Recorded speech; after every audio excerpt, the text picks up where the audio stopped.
Traveler, Paimon. It's been a while. As it happens, there is a letter here for you. One moment. Here. A letter? From who?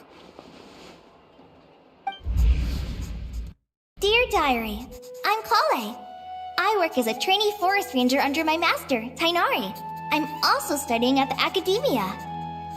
I've been getting better and better at reading lately.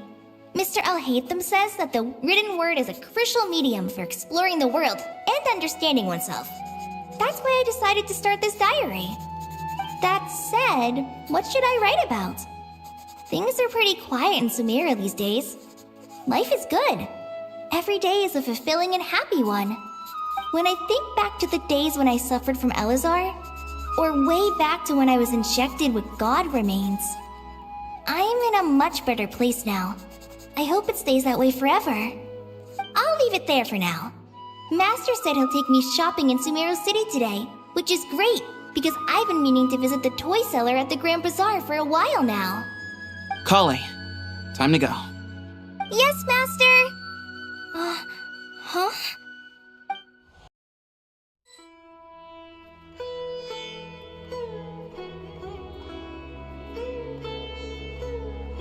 What's wrong, Kale? Is there something on my face? No, sorry. I didn't mean to stare. Did Master Tainari send you to pick me up? Master Tainari? What are you talking about? Tainari is the General Mahamatra. He's probably busy arresting criminals in Sumeru City. I mean, if that's what floats your boat, I can introduce you, but... Wait, Master Tainari is the General Mahamatra? But what about Mr. Sino? Sorry? Oh, you mean that guy who just joined the Vahumana Darshan? Rumor has it he's the leader of the Temple of Silence. If that's true, it's pretty impressive. Sounds like you've been getting to know more and more people since you joined the academia. That's great, but don't let your forest ranger duties fall by the wayside, okay? What's going on? Sethos is acting like he's my master, and Master Tainari has taken over Mr. Sino's job. Is this some kind of prank? If so, it's a weird choice of prank. But anyway, Sethos doesn't look like he's joking. What is this all about? Hey, you're zoning out again. I'm gonna buy some tools for the rangers. Why don't you stretch your legs a bit? It's been a while since you last visited the city, right? Wait! He's right. It has been a while since I last visited Sumeru City. Was it always like this? I mean, it feels familiar, yet somehow... something seems different. Is this really Sumeru City?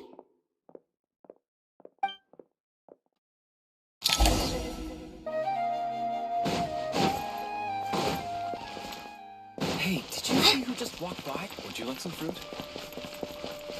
How will I ever save enough money to buy... I heard that Sage disappears without a trade. Lord Kabe Bay, did you get a chance to review this month's accounts? Any feedback?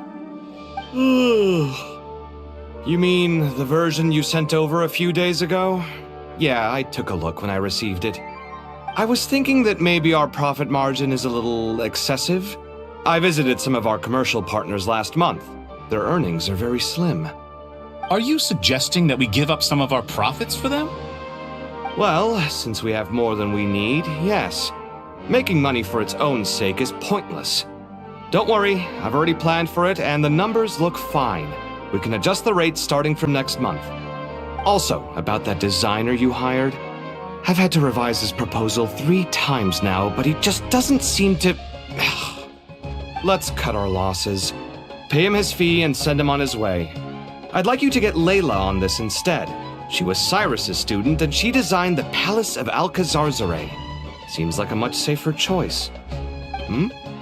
Who's sneaking around over there?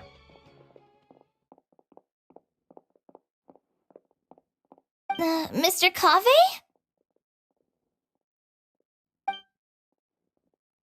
Do you recognize this person, sir?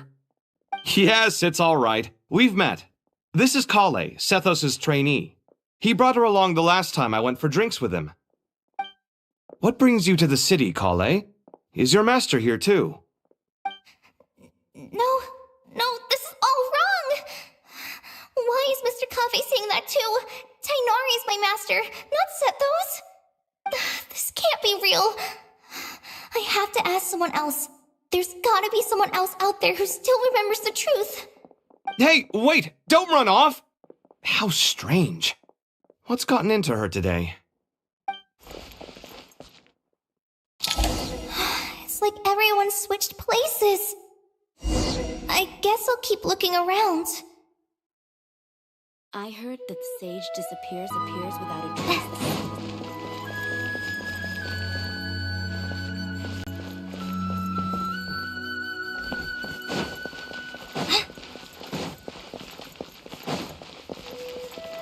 Would you like a cup of coffee? Students are under so much pressure. Lots of visitors today, I see. Welcome all. It's been a while. Hey, Rahman. You know that guy who sells face powder on Treasure Street? I haven't seen him around in a while. Any idea what happened to him? Oh, you mean a Hongar? Yeah, he got into a brawl with Shavirme on Treasure Street. He's been banned from setting up shop there for now. Seriously? Oh, well, that's a shame. I was planning to pick out some makeup for you. Oh, don't worry about it. The legendary Flame Mane discussing makeup with the Zubair Theater star dancer. Now there's something you don't see every day. Flame Mane? You know, I'm not actually sure when people started calling me that. Maybe the other Eremites thought I needed a fiercer title to scare people off? To be completely honest, I think the title would fit you better than me, Dia. You think? Can't say I've never imagined myself as a merc. If I ever give up the dancing, maybe I'll head to the desert and give the Eremite life a try. You would? Is that so strange? Oh, not at all. In fact, I've actually had similar thoughts before. If I ever get tired of sleeping out in the wild, I think I might go look for a job at the Zubair Theater. I've adored the dance of Sub-Zeros ever since the first time I saw you perform it. If the chance ever came up, I'd love to try it out on stage for myself. Really? If our manager Sataria heard you say that, she'd hold you to it. Probably grab you by the sleeve and never let you go again. Hey, when that day comes, I'll do your makeup myself. How's that sound? Sure. If the day comes, I'd be honored.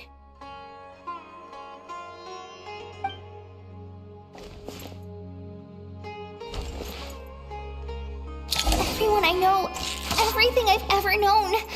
Suddenly it's all a jumbled mess. The question is, who's right? Them or me? Oh, my head feels so heavy.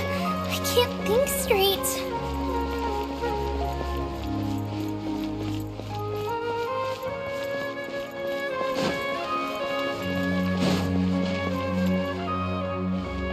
Mahamatra Tainari, we've apprehended the suspect.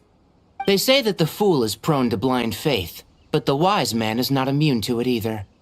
Siraj, do you have anything to say in your defense? Tainari, you were the one who turned the sages against me.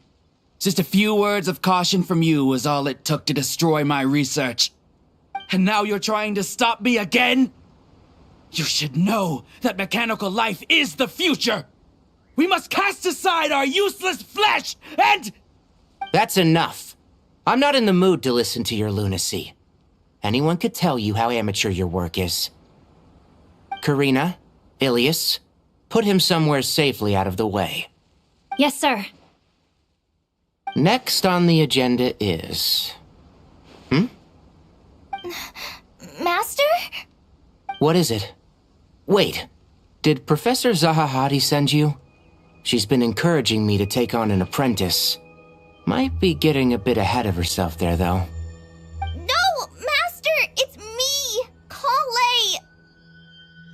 listen to me. Something really weird is going on in Sumeru City.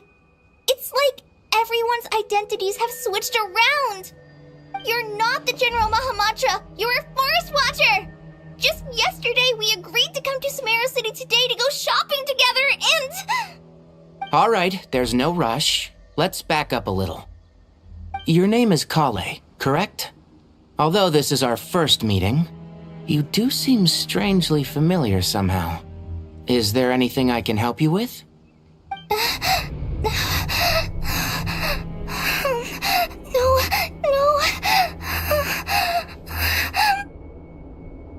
Master!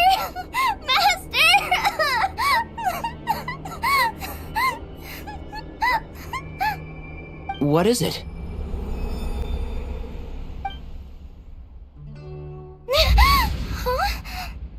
Did you have another nightmare? I've told you before, when you're tired, lay down on your back in bed and get some proper sleep. It's much better for you than napping on your front. Poor posture obstructs your breathing, which can lead to all sorts of weird dreams. Now, we're supposed to go shopping in Sumeru City today, remember? Cheer up. I'll take you to Hushang's. I heard he's got some new toys in stock. Go wash your face, take some deep breaths, and when you're ready, we'll head out. Okay. Thanks, Master Tainari. So it was just a dream. And yet, dreams can sometimes be a warning of things that will soon come to pass. Who said that? That dream felt unusually real, didn't it? Here's my suggestion. Since you're heading into Sumeru City anyway, you may as well tell Lesser Lord Kusanali about everything that happened. And just to be on the safe side, I think you should also inform your 2 traveler friends who once helped save Sumeru. I'd write them a letter if I were you. Time is short. A storm is coming from beyond the bounds of fate.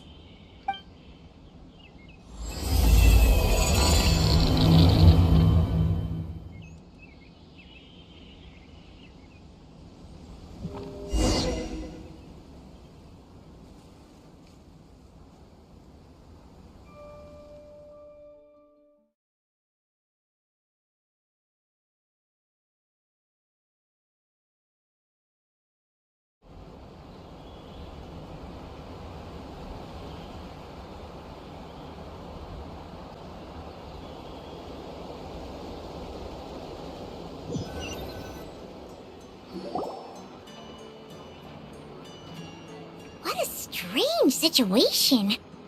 No wonder Kale was in such a rush to write us a letter.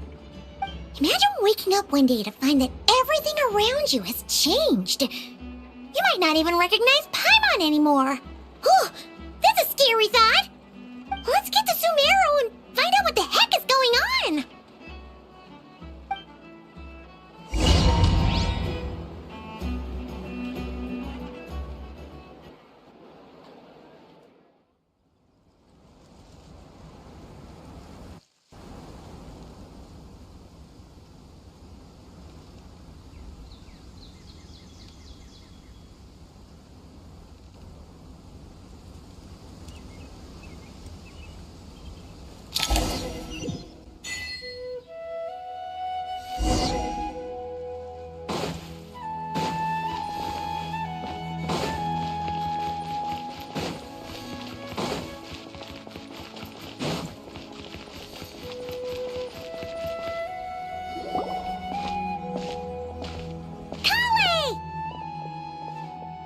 Traveler! Paimon!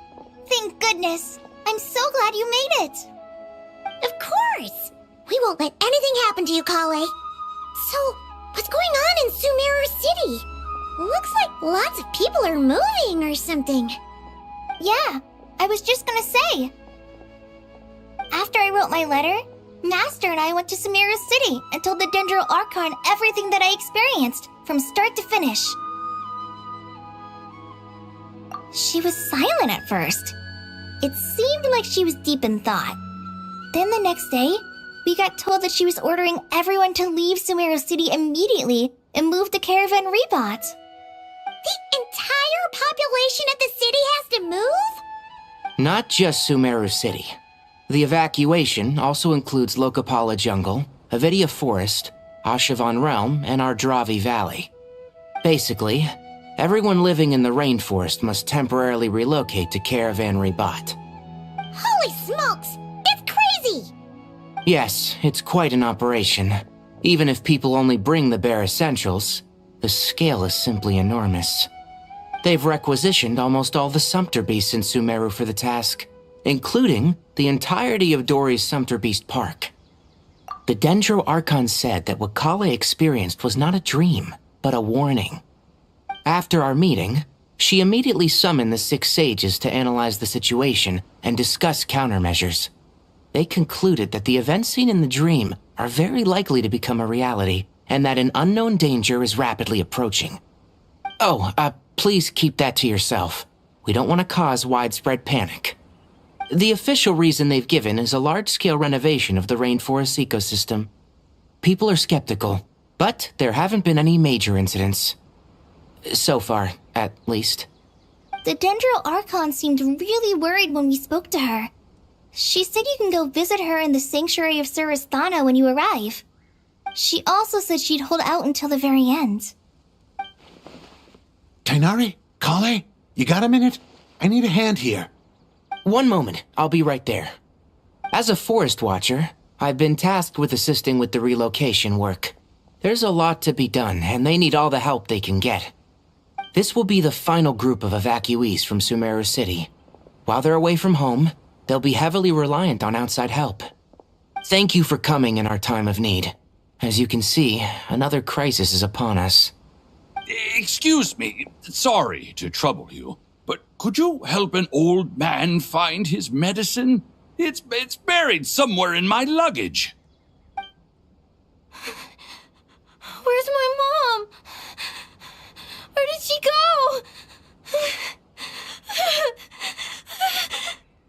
go? Don't worry, it'll be okay. Those items are worth a small fortune. Make sure you store them somewhere safe. You understand? I bet you thought you'd get away with this in the chaos, huh? Guess again.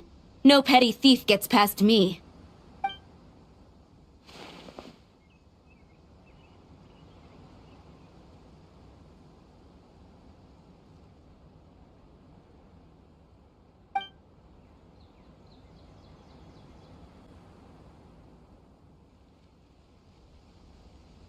We should go help the evacuees. See you around. I'm so glad that you believed me and came all this way to help. It means a lot. Please stay safe. Don't worry. We may not know exactly what's going on yet, but as long as we stick together, we'll find a way through this. Goodbye! Look after yourselves! Will do. See ya!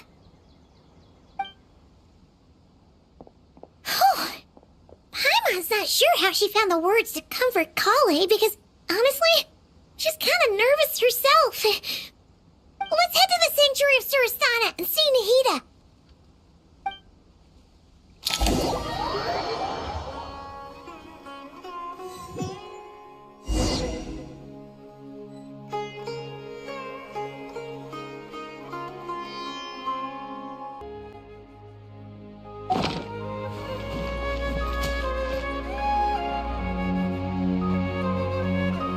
Who goes there? No unauthorized access to this place. By order of Mahamatra Sino. Are you blind? It's the Traveler and Paimon. Surely you've seen them before. Huh? Oh, so it is. I'm sorry, I haven't been sleeping well lately. My nerves are a little frayed. The Dendro Archon is in a very vulnerable state at the moment. Mahamatra Sino is concerned that our enemies might choose this moment to strike, so he's ordered us to strengthen our defenses. Just seeing you two again already puts our minds at ease. Please, enter. I'm sure everyone's expecting you.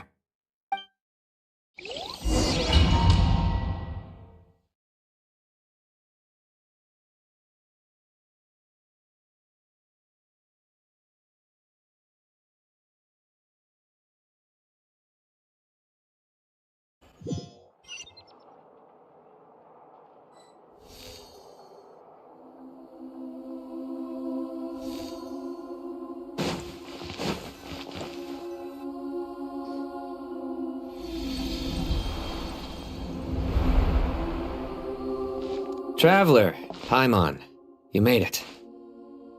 Aha! Perfect timing. Reliable helpers like you are just what we need right now. Oh, it's good to see everyone again. Kale gave us a rough idea of what's going on, but we still have a lot of questions. What kind of danger is Sumeru City in exactly? And how come everyone has to move to Caravan Rebot? At this stage, we can't be certain. We're investigating, but no definitive answers yet. I take it that Kale told you about her strange dream? Yeah. Apparently, everyone in Sumeru City was acting super weird. Even you guys. It was like you'd all switched places. That's right. Kale and Tainari reported the situation to the Dendro Archon. She believes that it wasn't merely a dream, and that whatever it was has something to do with Irminsul. It's a reasonable inference. Only through Irminsul can people's memory and cognition be so significantly modified in such a short time. We don't know why Kale would dream of these things, nor who was trying to warn her. The Dendro Archon decided to connect to Irminsul to investigate more thoroughly.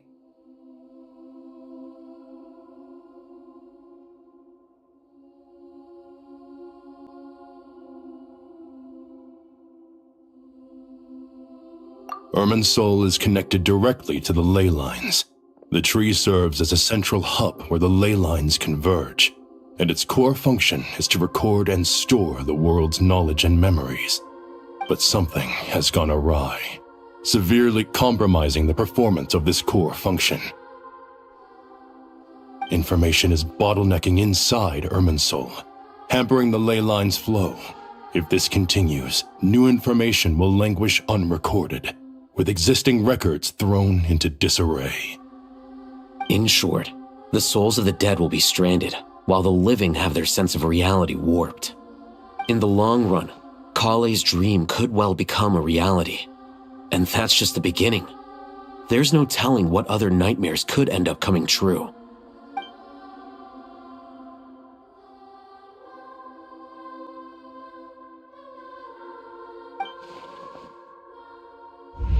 I have come this far, to use my death to open the gates of the ley lines to my people.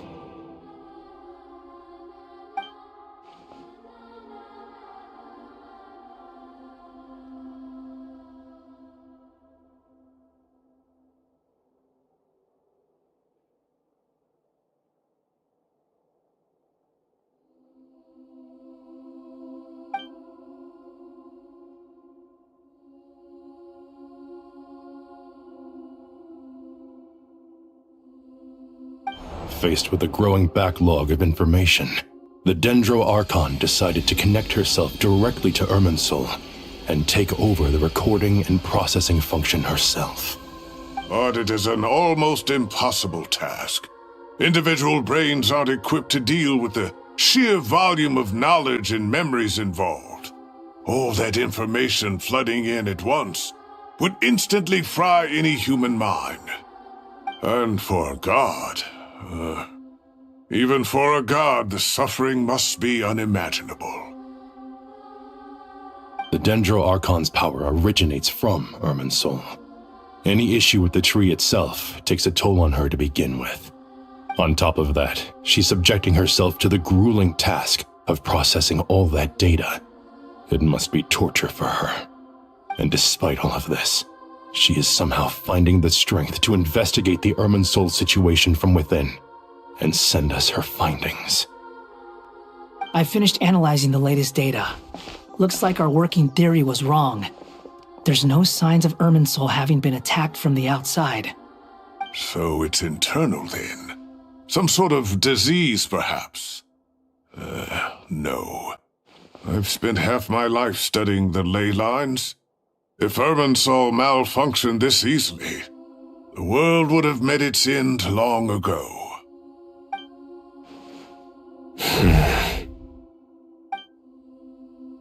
Sino? What is it? Not long ago, I got a tip from the Core of 30 that a large number of unidentified merchant caravans had recently been spotted entering Sumeru through Beta Harbor. At first, I suspected that they might have something to do with all this, so I sent some people to investigate. But if Irminsul wasn't attacked from the outside... Don't you think there are more important things to worry about right now than guessing who's behind all this? It's been over 12 hours with no new intel. If even the Keeper of Irminsul is this badly affected, you can imagine how bad things are in there.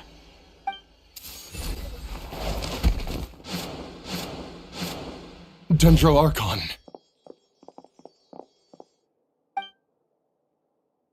Nahida!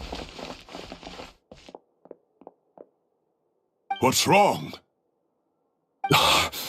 Her breathing is weak, and her elemental energy levels are dangerously low. Looks like it's time to move to the backup plan. What's the backup plan? Get out of the city and take the Dendro Archon with us. The entrance to Irminsul is directly beneath the sanctuary of Surasthana. That means this is ground zero if anything goes wrong. The Dendro Archon has a very strong connection to Irminsul. But theoretically, this connection should grow weaker with distance. Under normal circumstances, she can unleash her full power here. But with Irminsul out of control, our first priority is to get her away from here. The situation is critical. There's no time to deliberate. Everyone in agreement? I'll deal with it. I'll also let the Matra and the Core of 30 know to start evacuating.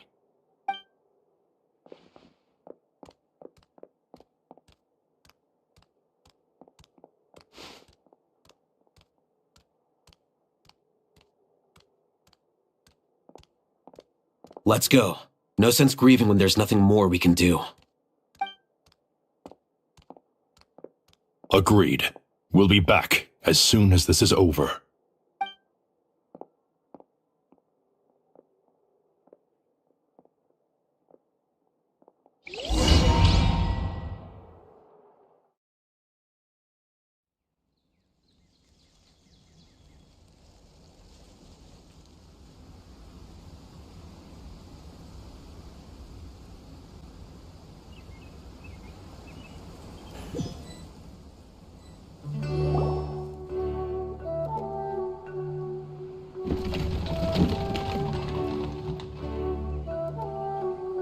The last group of civilians has been safely evacuated.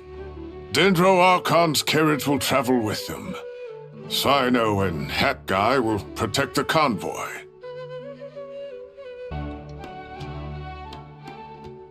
With the Dendro Archon in a coma, we've lost our means of investigating the situation. And with Irminsul still deteriorating, we have no choice but to evacuate Sumeru City. Feels as though we're being pushed along by an invisible hand. Stop moaning, Cyrus. We're the teachers here. We should be showing a little more confidence, don't you think? A wise judgment. Let's move out to Caravan Rebot.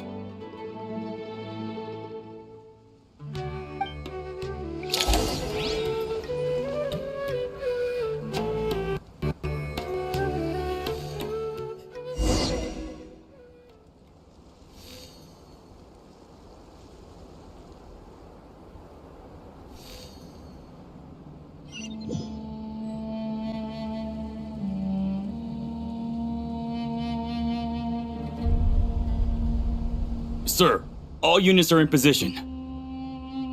Good. Everything is going to plan.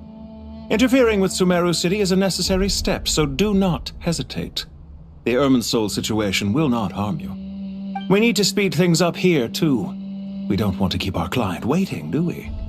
No, sir. You have my word. Everything will be completed on schedule. They say that fervent ambition attracts the favor of the gods, and with it, a vision. But we appear to be the exception. So, is our ambition not strong enough? Or does it threaten the very foundations of this world?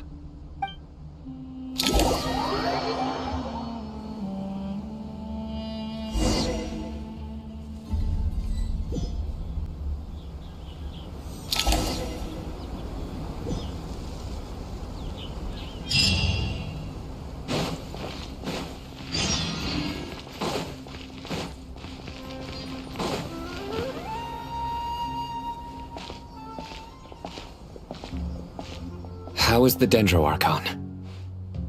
Her breathing is steady. I prepared some therapeutic incense for her, but it hasn't had much effect. Her vitals are still very weak. Based on the information you've provided, I have a working hypothesis. Her condition is partly due to Irminsul's influence, and partly due to a physiological imbalance caused by the rapid depletion of her power. Elemental energy usually flows through the body at a relatively constant rate. The body grows accustomed to this rhythm, so when it's thrown out of balance, physical symptoms will appear. Is this similar to the ley lines? Overloading and withering both directly affect their vitality, potentially causing irreversible damage. Correct. From a biological perspective, if you overexert yourself, you pay the price with your life. The Dendro-Archon is not only drained of power, but her life force is at a critically low level. Is there any way to restore her health? I know the ley lines have strong self-healing abilities. As long as any blockages or pollutions are dealt with, they can quickly regain their vitality. But what about people? Well, gods. What's their capacity for self-healing? Before we think about that, there's a bigger predicament to resolve. Restoring the Dendro-Archon's power requires us to heal Irminsul first. But that will be extremely difficult without the Dendro-Archon's power. Paimon's already getting lost here.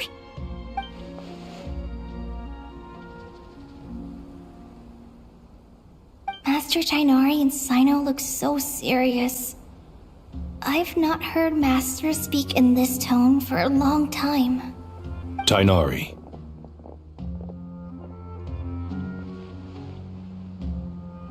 Master Nephis, sages. Tighnari, haven't seen you in ages. Have you gotten taller? Or did your ears get longer? Hopefully the former, Uncle Baladuri. Sino, where's Professor Cyrus? I thought he'd be with you. He went out into the wild to investigate the situation. He said that the Irminsul anomaly will likely start to affect the real world soon. He shouldn't be trotting around alone at his age. Which way did he go? I'll look for him later. Would someone mind introducing us? Ah yes, of course. Allow me to do the honors. I'm sure we're all familiar with the Traveler and Paimon. They're the heroes who helped foil Azar's conspiracy and save Sumeru. These gentlemen and I are the 6 current sages of the Academia. Balduri and I are part of the Old Guard, while the other 4 took office after Azar and his clique fell from power. We have Sage Alkindi of the Spantamad Darshan, Sage Farnas of Kasharawar, Rataoist Sage Shakir, and finally Harabatot Sage Rusht. Nice to meet you all. I've heard much about you. Delighted to finally meet you in person. You're younger than I imagined for someone with the power to stand up to fate itself. Thank you for lending your aid to Sumeru once more. Once we're on the other side of this, could we get a photo together? My daughter has a friend named Isak. He's always talking about you two. Of course! No true hero would deny a child their wish. Back to business.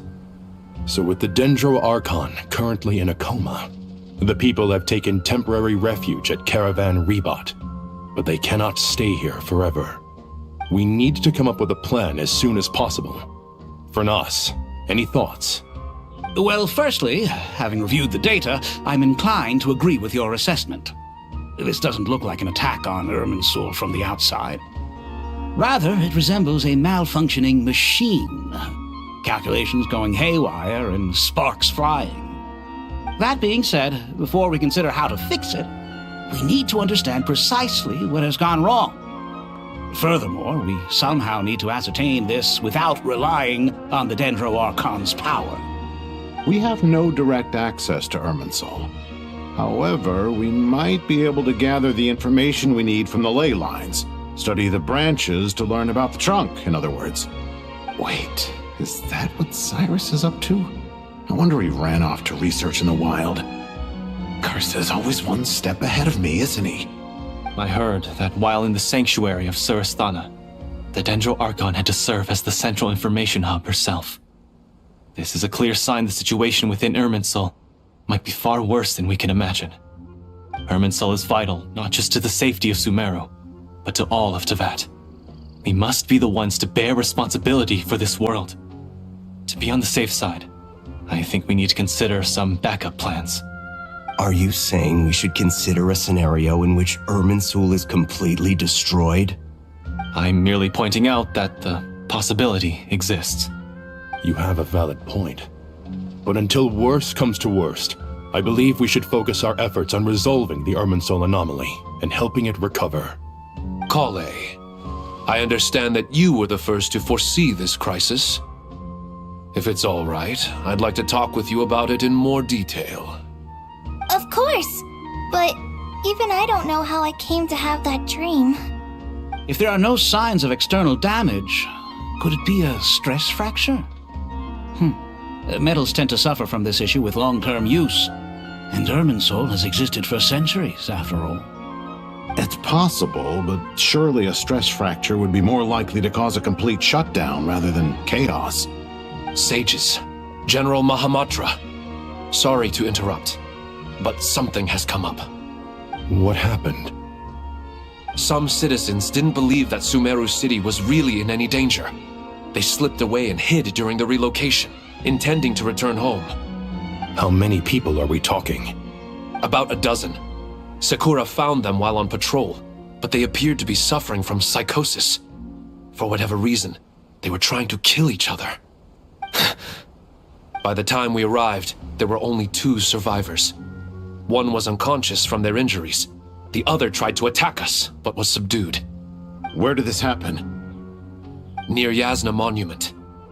That's not far from Caravan Rebot. Master.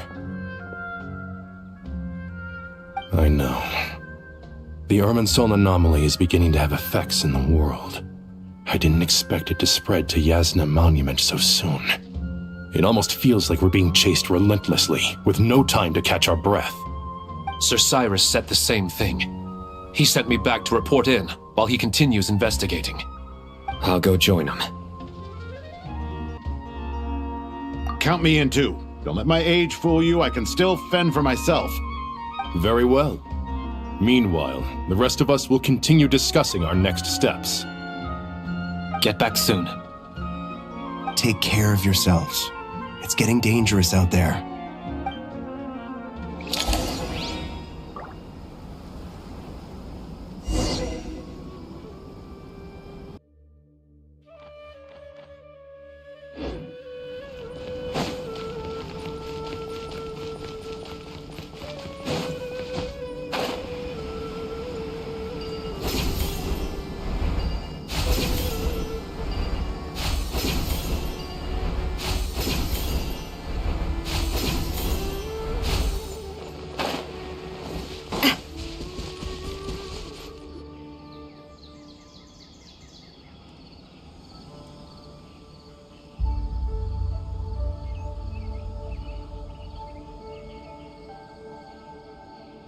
Please, don't go any further. As you get closer to Sumeru City, there's no knowing what dangers you might encounter.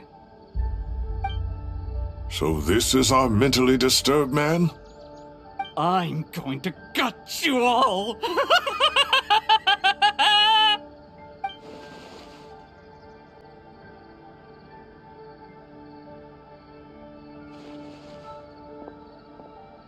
Cyrus, you didn't even bring a single guard? Do you think you're some sort of warrior? It's fine. Come here and look at this. Oh! It's...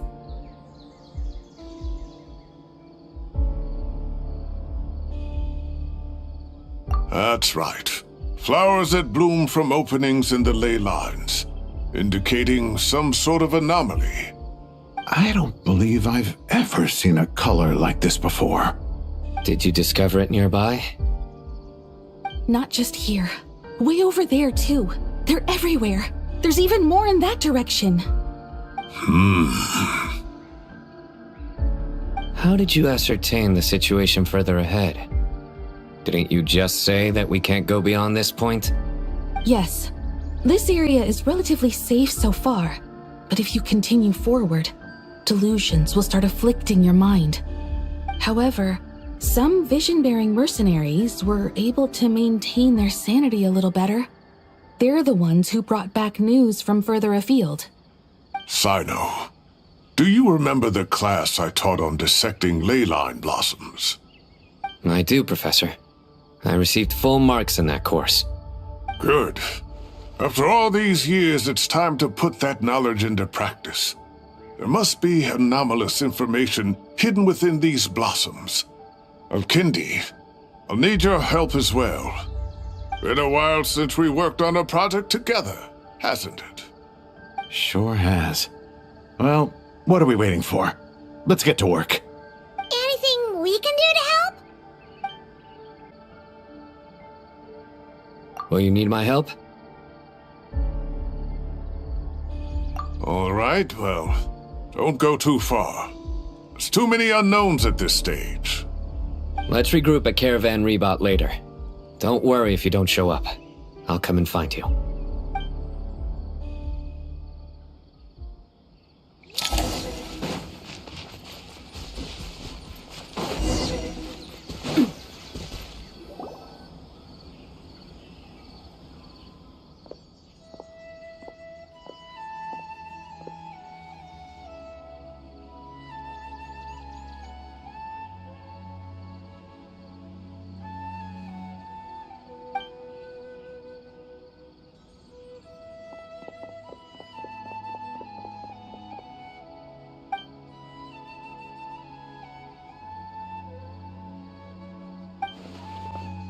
That should be the heart of Oasis. All we need to do is light it with the fire seed, and it'll restore a pep with elemental power. The damage it suffered internally will also slowly begin to heal.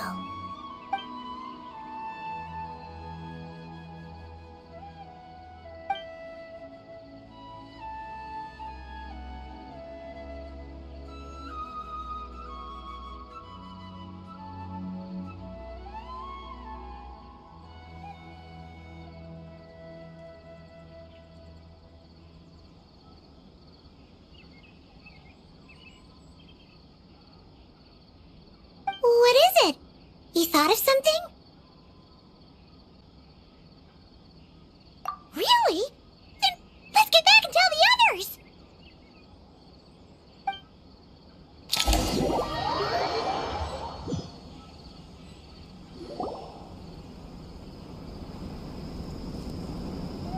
Whew. Glad to see you've returned safe and sound. Any longer and we would have gone out looking for you.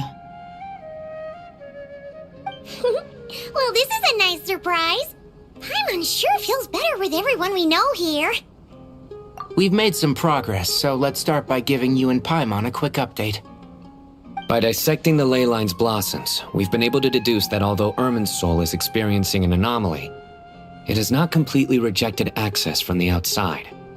The Dendro Archon has the power to connect to Irminsul, but there's also another way. I assume you recall the devices everyone was wearing when you first arrived in Sumeru? Devices? Oh, wait. You mean... The Akasha terminals? That's right. Of course! It's been so long, Paimon almost forgot all about the Akasha. Wasn't it shut down, though? Yes, but although the system isn't currently operational, the technological infrastructure is all still there. And it turns out that a certain someone gets so bored at work that he's actually read through every single one of the instruction manuals. No prizes for guessing who that was. If praising others is that embarrassing for you, you can simply spare yourself the ordeal. As much as it pains me to say anything nice about him, there's no denying his intelligence. He rarely forgets anything he's read. The Akasha is exactly what Sumeru needs at this moment. Between us, we should have all the knowledge and expertise we need to get it up and running again. But if I recall correctly, doesn't the Akasha need a gnosis to function? That's exactly right. The Akasha relies on the Gnosis as a power source, and in its absence, we'll need to find an alternative. To tackle this problem, it looks like we'll be relocating once again. namely to the Temple of Silence. Ring any bells? It's the only major institution in Sumeru dedicated to preserving the knowledge of King Deshret's civilization. You might find the answers you're looking for hiding there. I agree. There's a good chance. Master Nephis and the other sages have discussed it. As the chaos from Irminsul continues to spread, Caravan Rebot won't be a safe haven for much longer. We have to move into the desert next. The scholars and sages will head to the Temple of Silence, while the civilian population seeks refuge in Aru village. The Eremites will keep everyone safe during the journey, and Candace will be there to receive us at the village.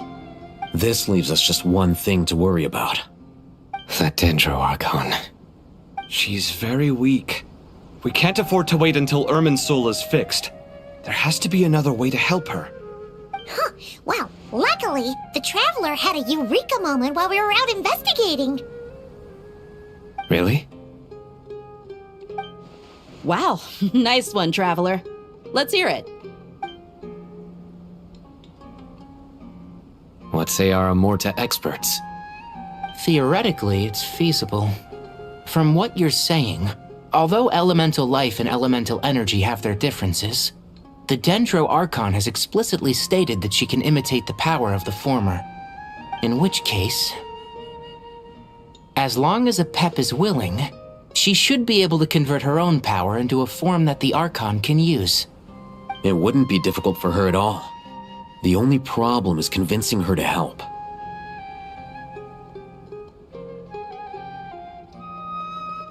Yeah! Even though she wasn't exactly friendly the last time we met, she didn't refuse to talk with us. When she realizes the danger that Nahida is in, surely she won't turn a blind eye to it. Well, hopefully not. Either way, we're not exactly spoiled for choice here. Hey, it's better than having no options at all. I agree. Without Irminsul's aid, the legendary Dendro Dragon Apep may well be the only living thing in Sumeru who can help our Archon recover her power. There's no time to lose. I'll bring this proposal to Master right away. If he and the other sages agree, we'll split into 3 teams. The academics will go to the Temple of Silence to look for a solution to the Akasha problem. The Eremites will escort the civilians safely to Aru village, and the Traveler and Paimon will take the Dendro Archon to see Apep. There's still a long road ahead, and no knowing if we'll make it. But at least we have a direction now. I'll take it over floundering around in confusion. If there are no objections, then let's proceed. But before we adjourn, I would like to leave you all with some parting words. No matter the distance between us, there will always be an invisible force tying us together. May the bonds forged in the past shine bright like stars and open a new path before our feet. Huh. Is that from King of Invocations? No. This one's from King of Invocations, the sequel. What's the difference? The sequel's much cooler. Couldn't agree more. Well, it was very apropos. Once this is all over, I'll give everyone a copy of King of Invocations and the sequel to show my gratitude. Come on, let's get moving.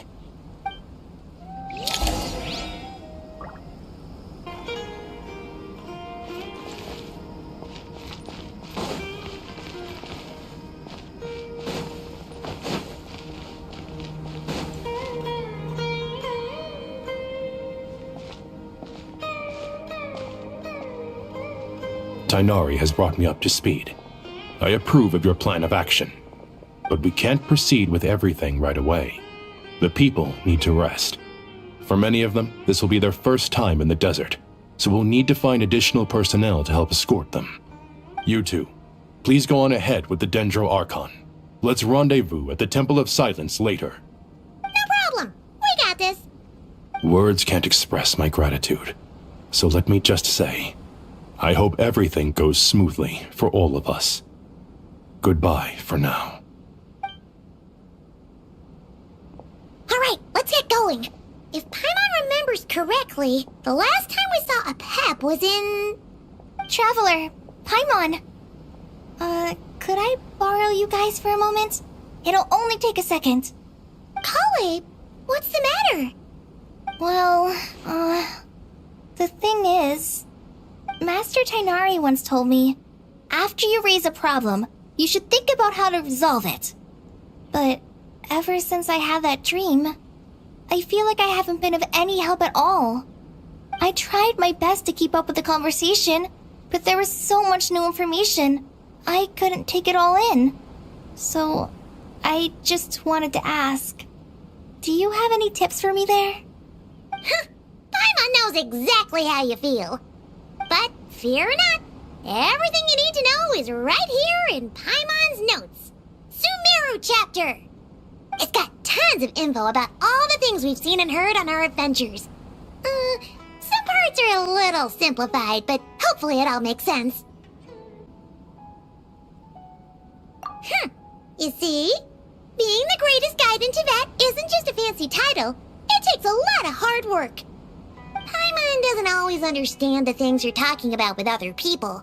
Whenever that happens, she notes down the confusing parts and goes over them in her own time. This is perfect. Could I borrow it? Sure. Matter of fact, you can keep it if you want. Paimon has another copy. The spare copy was originally meant for the traveler. Paimon used to worry that one day she might not need a guide anymore, so she wanted to have a gift for her, in case we ever parted ways.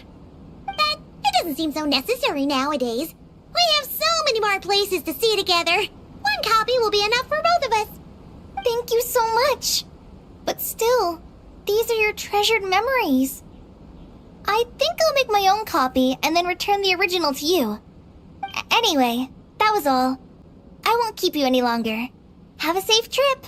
See you again soon. See ya! Alright, time to bring the heater to see a Pep. Let's hope that old grouch is in a negotiating mood.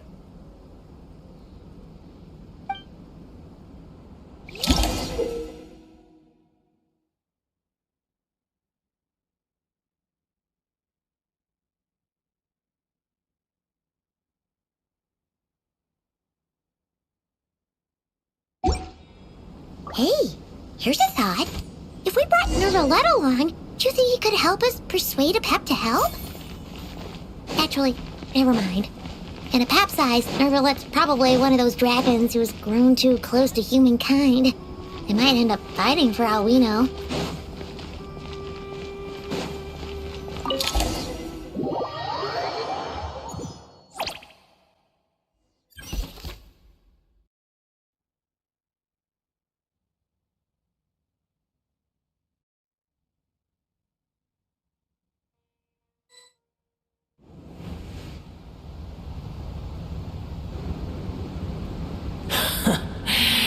I had a feeling your kind might come calling. The ley lines are in disarray. Something has gone wrong with Irminsul, yes. Even from a great distance away, I can sense that Sumeru is headed for destruction. You who took our home from us, prepare to watch as your own world is plunged into oblivion. Oh, how the cycle of history comes to a poetic conclusion. This isn't a joke, Pep! Nahida's in grave danger! Can you please help her? Is she now? Then do explain. For what reason should I lend Boer my assistance? Be not mistaken. The fate of Sumeru is of no concern to me. I am neither the god of this land nor its guardian. I may have given my tacit agreement as your kind built homes here and multiplied for generation upon generation. But that does not mean that I bear any responsibility for Sumeru. Tiny Boer, puny humans. In my eyes, all of you are but intruders who followed in the wake of the heavenly principles. I am not obliged to be your savior.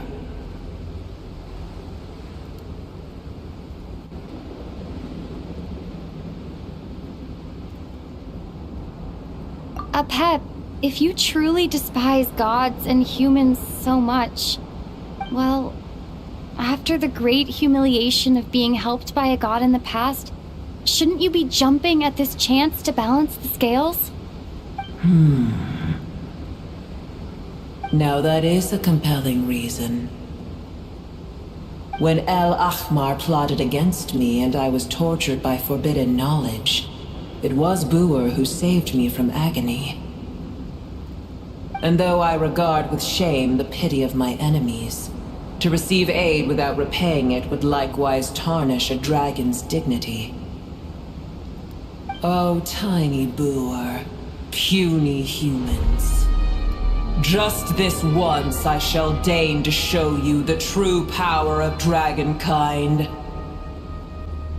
Whoa! It's happening again! We're gonna get sucked in!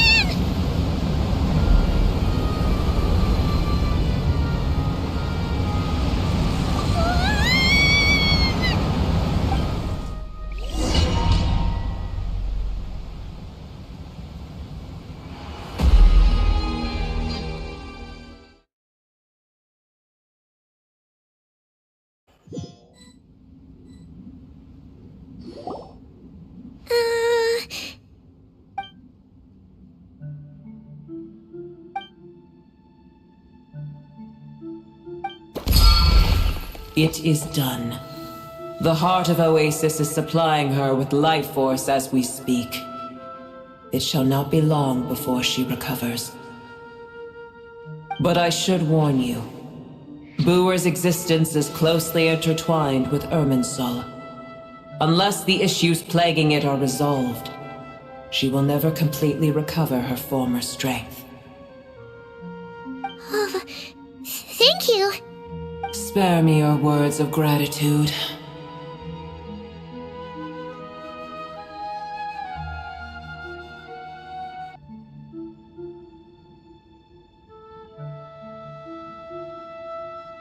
You may also spare me your feigned concern.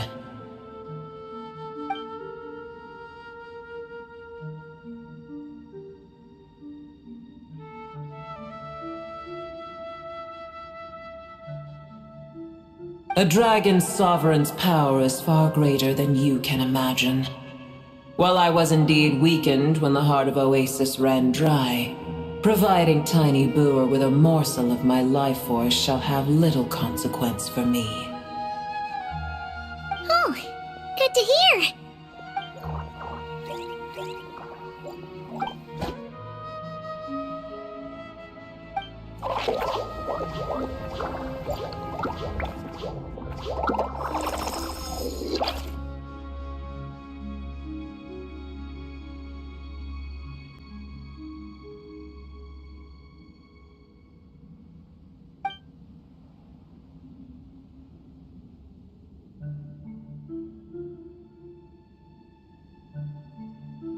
Ever held in high favor, I see.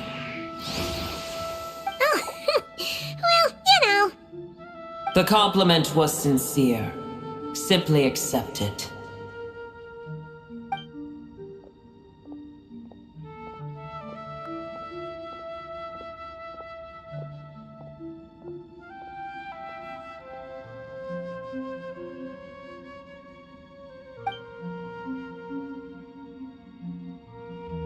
I did once. That tree was not planted by the heavenly principles. Irminsul existed before they ever arrived in Tevat. What? There was a time when it belonged to Tevat, to dragonkind. Its appearance and function then differed greatly from today. The ley lines flowed with an abundance of a familiar, primitive form of elemental energy. You may know it as the power of the Light Realm. The heavenly principles usurped and refashioned Irminsul, made it serve humanity, and used it to anchor the fate of the world.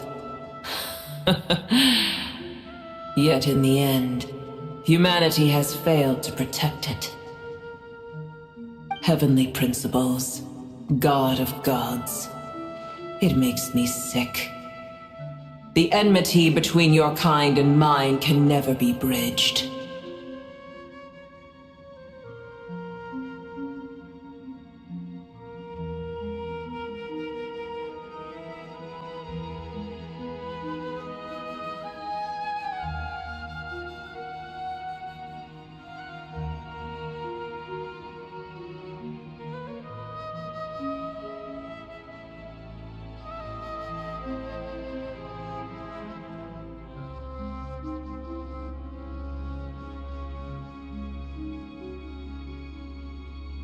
As things stand today, holding a grudge against you would serve no purpose. But there will come a day when we reclaim this world for ourselves. The opportunity will arise no matter how long we must wait. I can already sense that far away from here, the Hydro Dragon has wrested his authority from the hands of the usurpers. Though we have yet to meet, I know that we are both preparing for our revenge day and night. Uh-huh.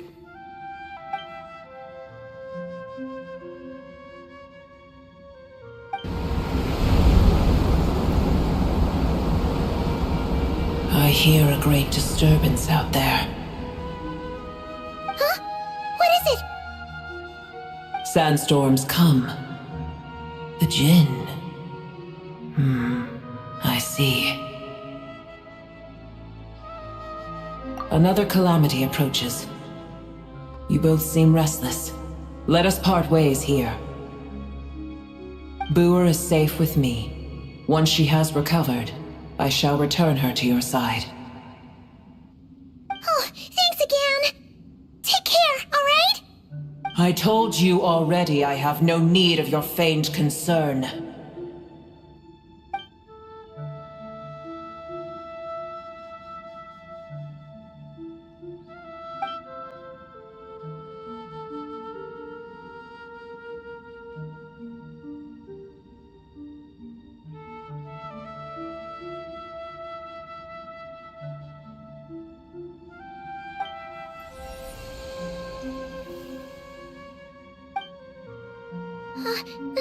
Nahida? You're awake! Are you okay? Cease your interrogation. Yes, she awoke for a brief moment, but she has now lost consciousness again. Take it. We shall talk more at another time.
There's no need for everyone to stay here.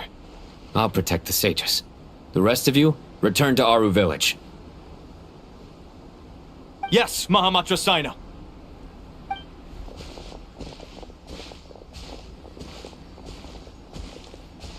Sino! What's going on? You're back. How's the Dendro Archon?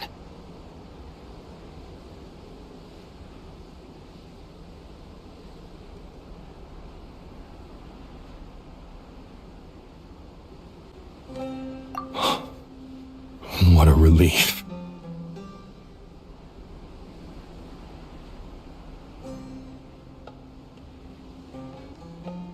It's the Jinn. Countless Jinn have stirred up violent sandstorms across the desert, blocking our path to the Temple of Silence. Tainari and Kale have returned to Aru village to help. The Jinn are being highly aggressive, so both the village and the merchant caravans require protection. It's just one thing after another. Where did all of them come from anyway? In all my trips to the desert, I've never seen anything like this before. As I see it, the only possible candidate is Gurabad. Gurabad? Baladuri could explain in more detail if he were here. All I know is a rumor I've heard about from previous trips to the desert. Supposedly, a great number of dormant Jinn lie sealed beneath that city.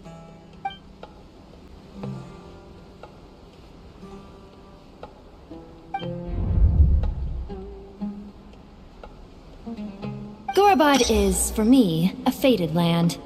I must therefore return back to this city, where my destiny awaits me still. My master, I am sorry that I couldn't stay by your side for long, and that I could not have more time to get familiar with you. Leelupar.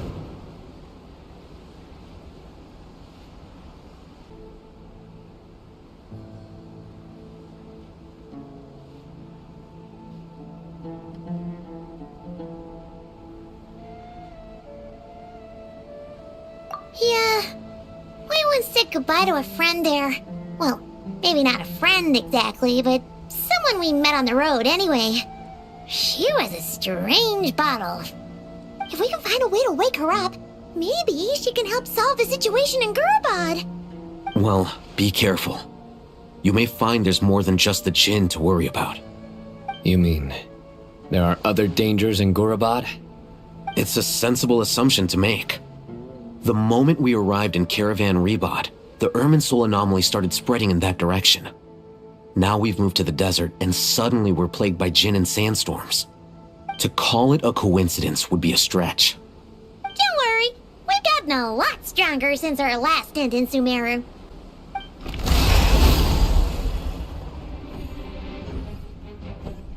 Ah! When did they show up? It appears the monsters native to the desert have been stirred by the Jinn's activity.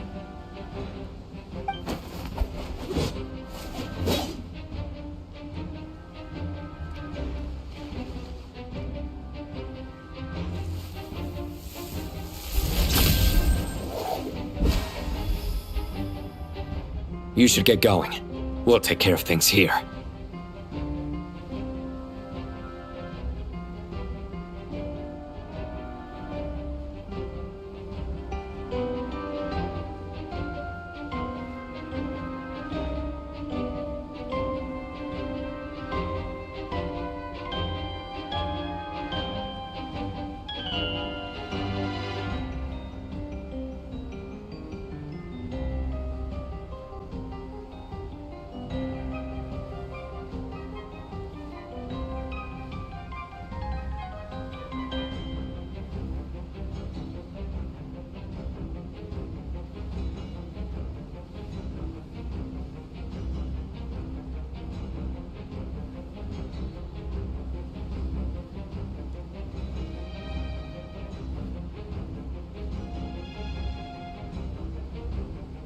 You too. Don't do anything too risky. You got it?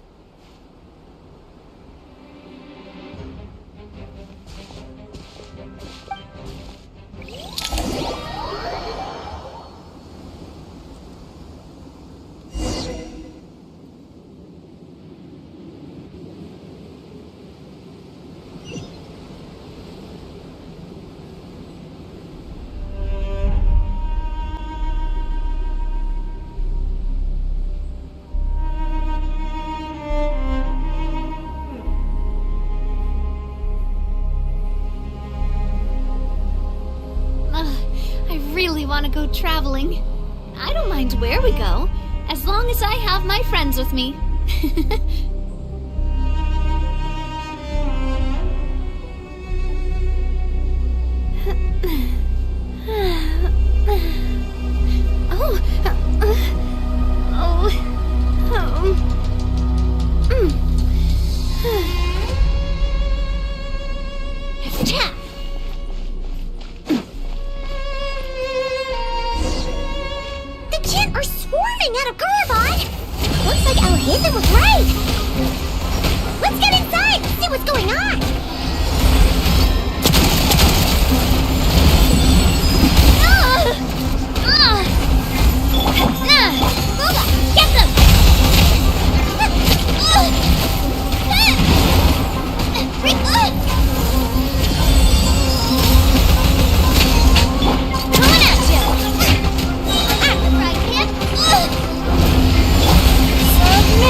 got it. Looks like I'll do we're- this at the ready.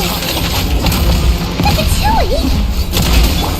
They must be using this place as a stronghold! Are they the ones behind all this? Coming at ya!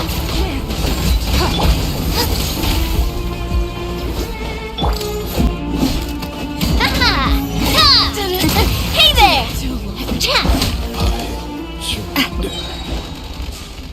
A proper send-off from the Stina with love.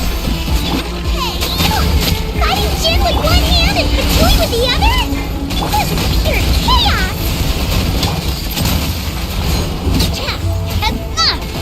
Teamwork is true! Don't waste my time. Your life is mine. After right hand, into the fire! Coming at ya! A proper send-off! Hey there!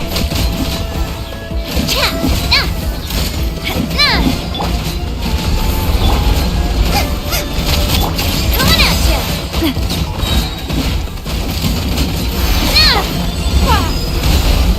Eat this! I must do my duty. Attack! That's the way. Give up. I'm going in! Watch out! Submit. Attack! Coming at ya! It's nothing. Nice and spicy! Let's light it up. Hey there!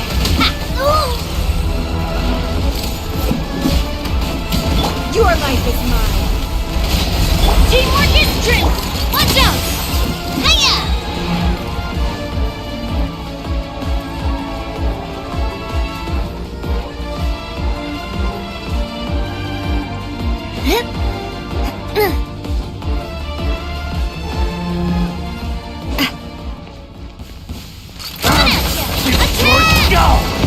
Watch out! You're toast! Booba, get! Give up. Watch out! Chat!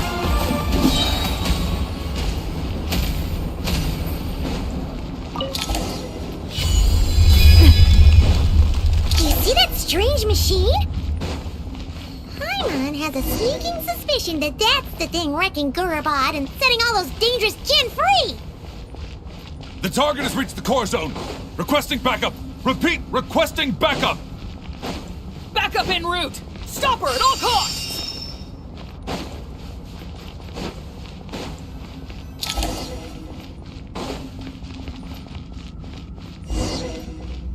Careful! They're back again!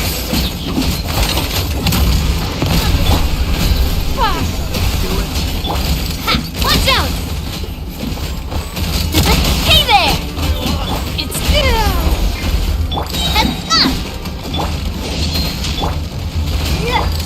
proper send-off from this. Watch out! Success! Nice one, Traveler! Let's keep going! Submit! Out of the frying pan! Hey there!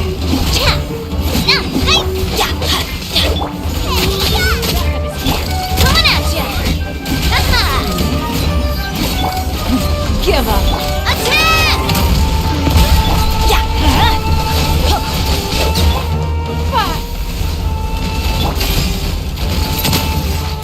Hey there!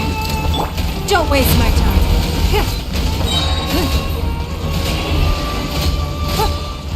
Booba, get them! I'm going in! Coming at ya! A proper send-off from the Stina with Hey there! Submit! Eat this! Out the frying pan, into the fire! Coming at ya!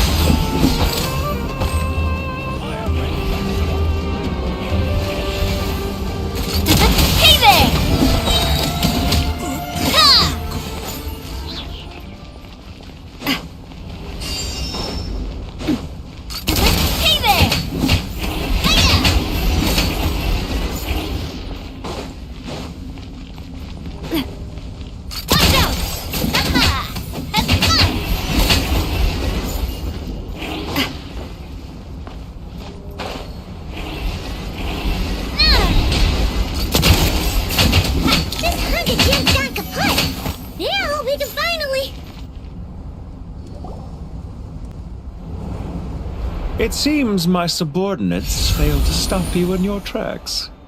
Apologies, sir. There is no need to apologize. You did well to hold your ground against such a powerful adversary for as long as you did. I must commend your courage and perseverance. So, you're in charge here, huh? First the problems with Irminsul, now this mess in Gurabad? Are you the ones responsible for all this? I'm afraid I cannot answer that. I assume you aren't naive enough to expect answers from an enemy. Oh, this guy is so snooty! However you want to spin it, you're clearly involved in this somehow. So you can either start talking, or we'll have to make you talk. Let's get him! Traveler, what's wrong?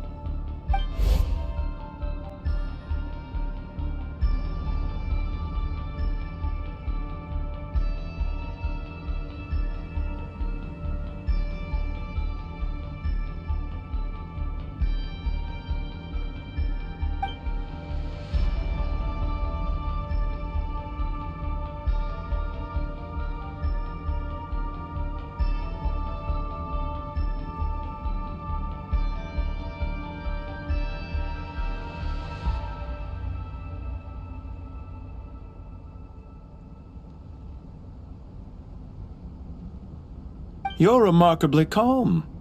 Some would act more rashly upon finding the ringleader all alone, but you keep your cool. Even as your enemy, I must applaud you. Did you show yourself just to say that? Is this you trying to take back control of the conversation? Unfortunately, I really don't have anything to say to you.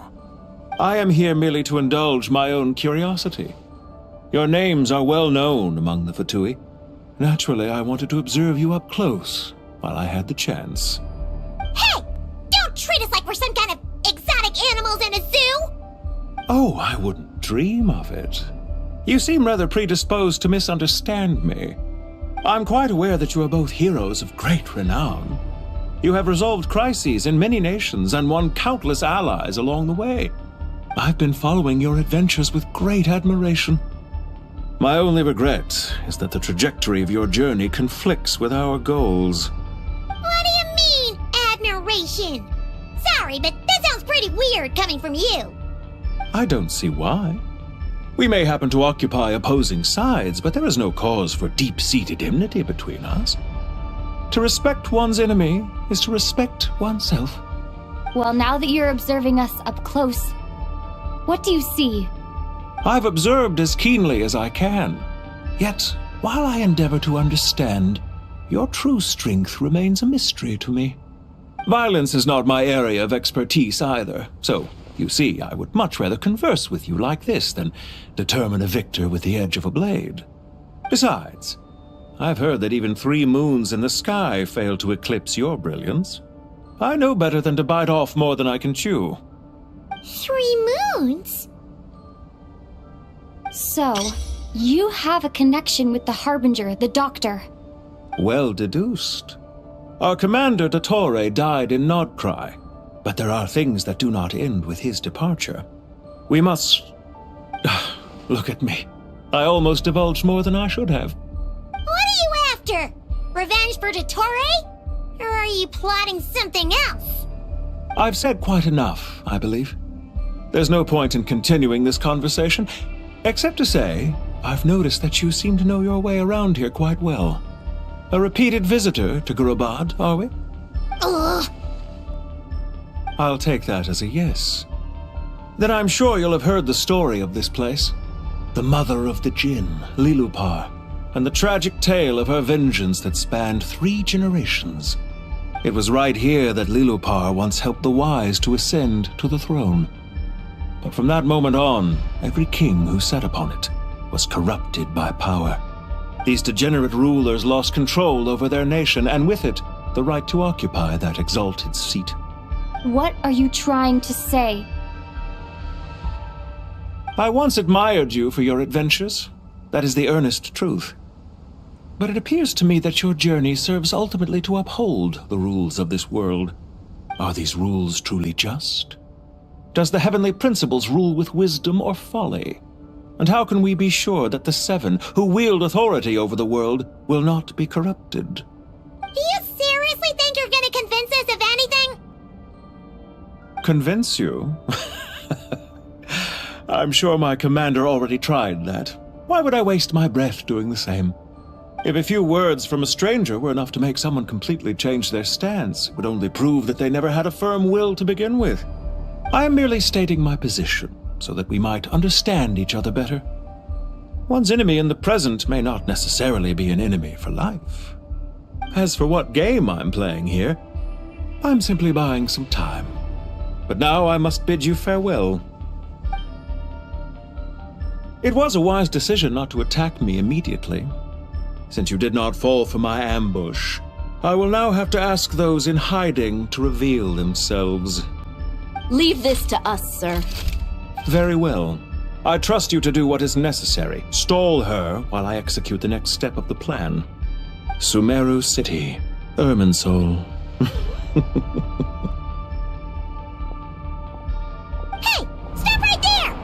Don't you dare leave without explaining yourself! All units, stop them! Protect the commander! Did you hear that? He mentioned Sumeru City and Irminsul! He definitely knows something! We can't let him get away! Get rid of these pesky soldiers! Quick!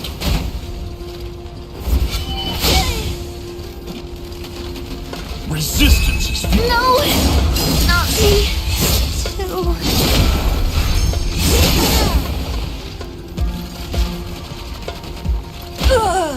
This ought to do it. Is this the end of Jianxun?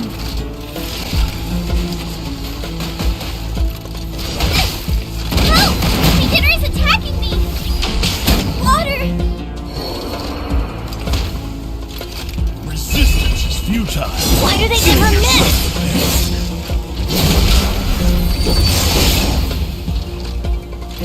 This ought to do it. Benny's adventure team! I have...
Shoot! I can't afford any more bandages!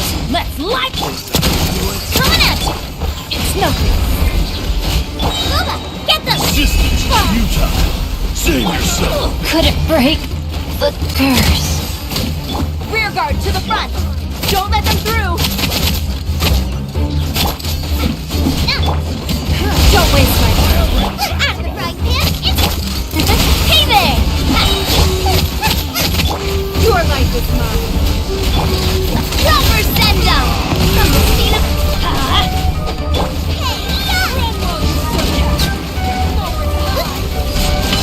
I guess I'm going...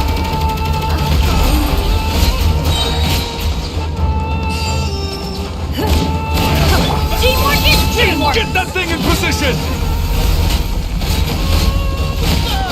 Don't waste my time. Too long. This ought to do it. Hold on! Just a little longer!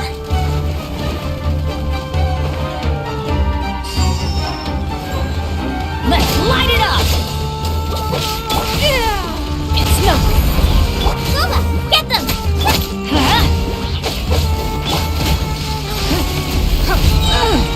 Oh, remember that. Your life is mine. Let's light it up! I'm going in! You're toast! Out of the frying pan, into the fire! Give up!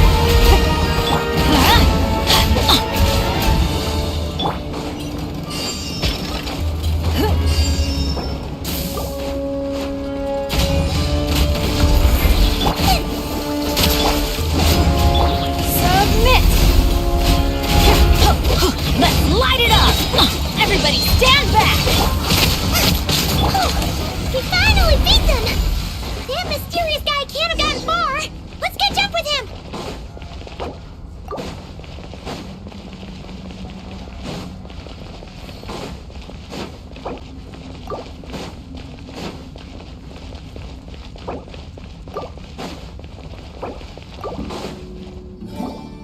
Found him! Over here! You're very persistent.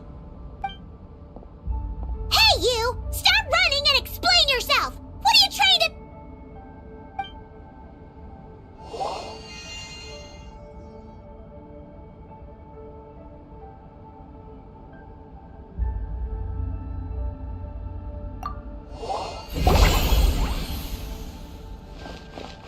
What's this? Relax. A small trap like this won't be enough to hold you. The sandstorms from Gurabad will die down soon enough, but this small window of time was all we needed to launch the next phase of our plan.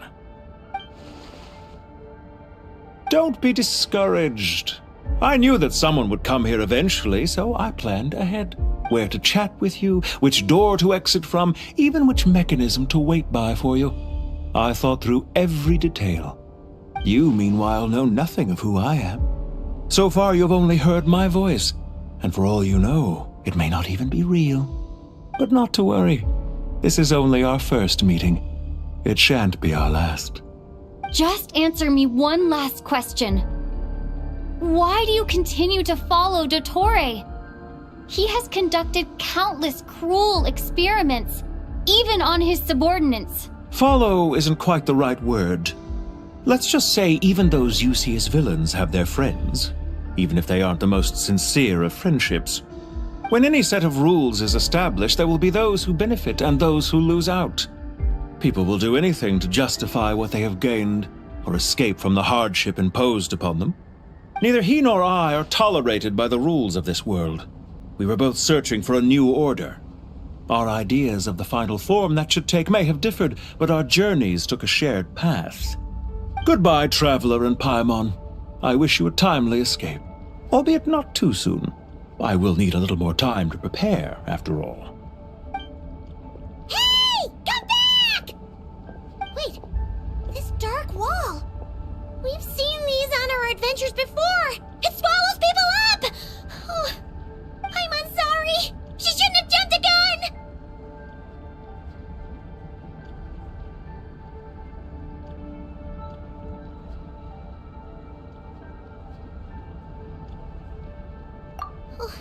Okay.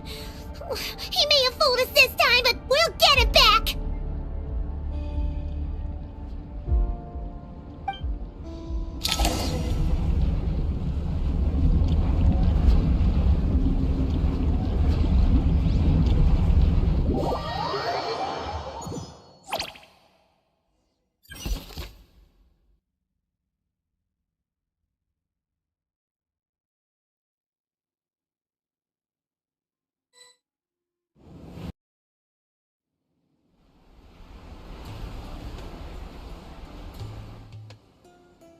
Sino and his team are guarding the north. We'll take this side. There's so many Jinn. We can't let them get into Aru village. Don't fret. I am well prepared for this situation. Huh. So you have a solution? Perhaps you're unaware that I have a trusty genie partner of my own, Plumpy. If I send her to negotiate with the others, this whole thing will be resolved before you can say Mora. Off you go, Plumpy!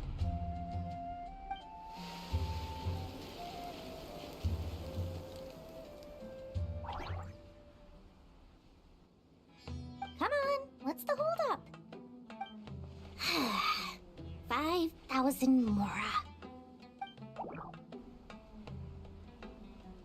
20,000 mora.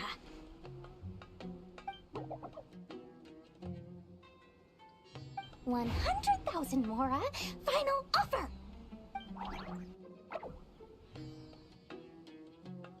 Ah, so she's a hired partner.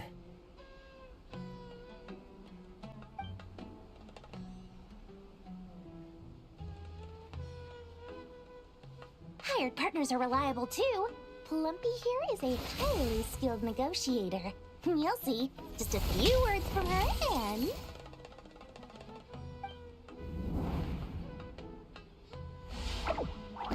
Plumpy! Don't you, Jin, have any respect for the rules? This was supposed to be a negotiation! How dare you treat my messenger like this? You wanna play rough? Two can play at that game!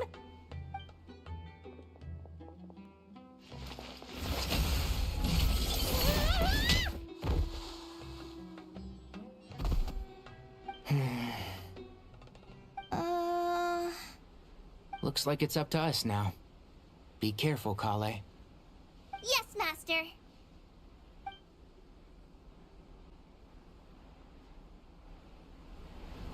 What happened? How did I pass out? Never mind. Plumpy, it's time for revenge. You know, this reminds me of when you first arrived in the video forest. You were trying to help a child retrieve a lost toy when you stumbled upon Spino Crocodile territory by mistake. Yeah, I remember. Our first time playing side by side. Fighting side by side. I seem to recall swooping in to rescue you with a team of forest rangers. Please stop.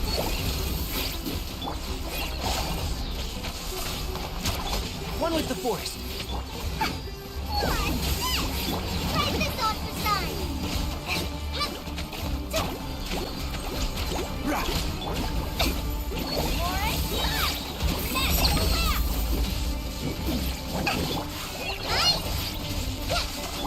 And shroud.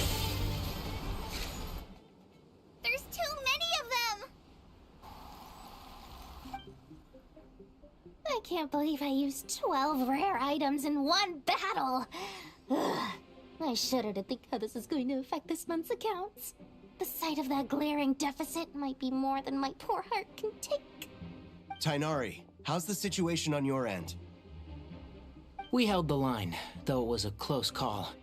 But it looks like they're preparing for another attack. Has something happened? They've breached our defenses in the south. The Jin are pouring in. We're moving the villages to the north as we speak. We're hemmed in. This is getting precarious. Our margin for error just got a lot smaller. That's why we wanted to confirm your status. We need to consider our next move carefully. Bad news! Another line of defense has been breached. Kale, go with them and assess the situation. Dory and I will hold the line here. But Master! Even with 3 of us, we barely managed to. This is not a discussion, Kale. Don't worry about us. She clearly still has plenty of tricks left up her sleeve. Wait, you can't pin all your hopes on me! Oh, great. I've almost run out of the things I brought with me, and the rest is back at the caravan. I should be able to hold out for a little longer, but still... Master! Need any help? Huh? What is it, Kale?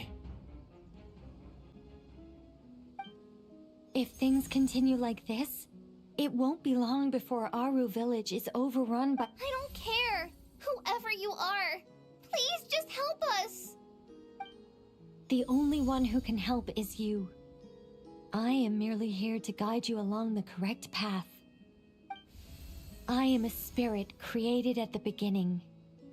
I am a flickering illusion. I am the shimmering light that flows from the eyes of the Creator. What do you mean?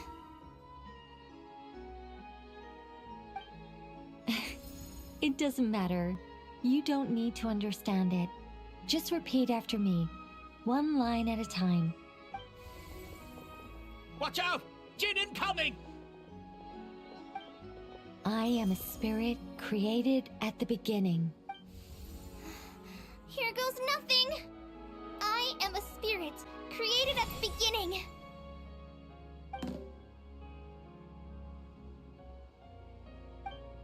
I am a flickering illusion. I am a flickering illusion.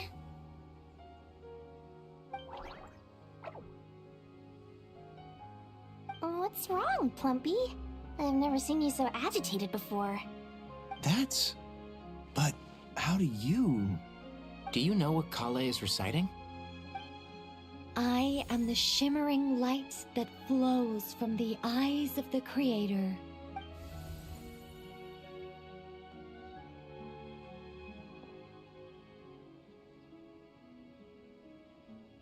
I am the shimmering light that flows from the eyes of the Creator!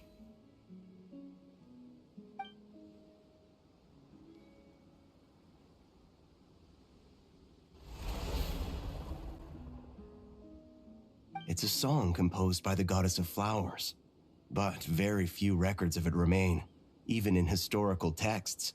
All we have is a few fragments. Is Kale an avid historian? Not to my knowledge. The Jinn have actually quieted down. Although... No, it's more than that. It looks like they're showing... submission. Clearly the songs left by the goddess of flowers have a soothing effect on them.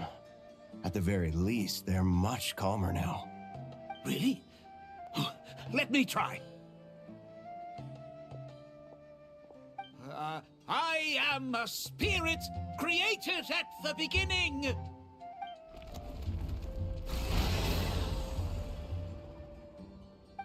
Don't stay away! I'll stop! I'll stop! It seems like the song only works when Kale recites it. But why? Kale.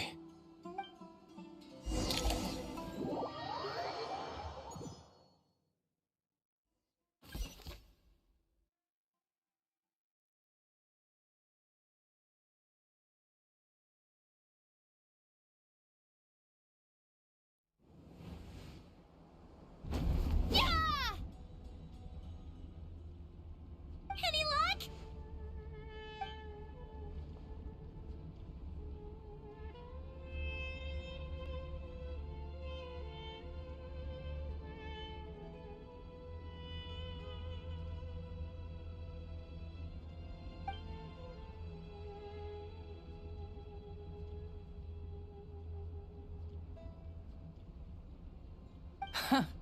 When I heard that loud rumbling in the distance, I thought the shifting sands had bust open the gates to some ancient treasure vault. Turns out it was just you guys. Huh? Wait! That sounds like... It's been a long while. Did you miss me?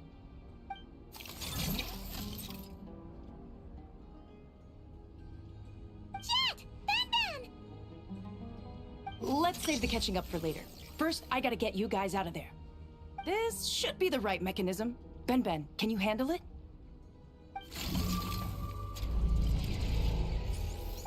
There we go. Come on, let's leave this place.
Fatui sure made themselves scarce. It's like they were never here. The Fatui? They came to the desert again? Yep. No idea what they're planning this time. They were being very coy about it. How have you been, Jet? Well, since we last met, I've started my own band of mercs. We've actually made quite a name for ourselves.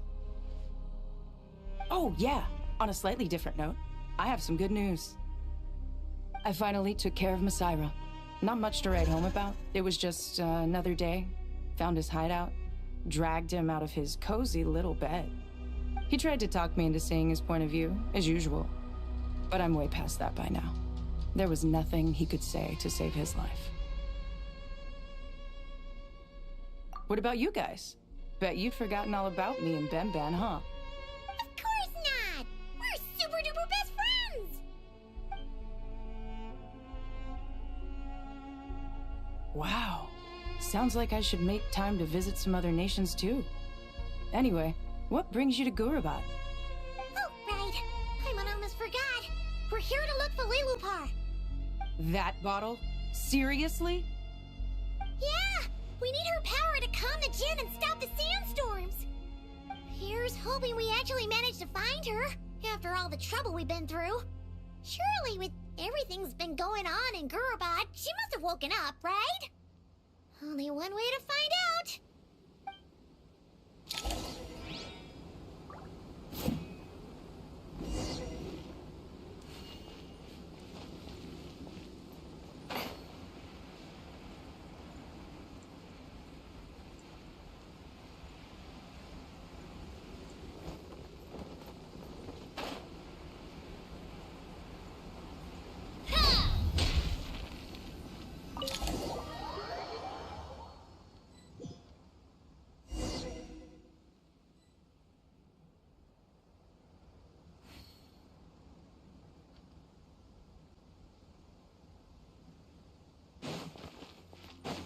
Let's see. She should be aha! Found her!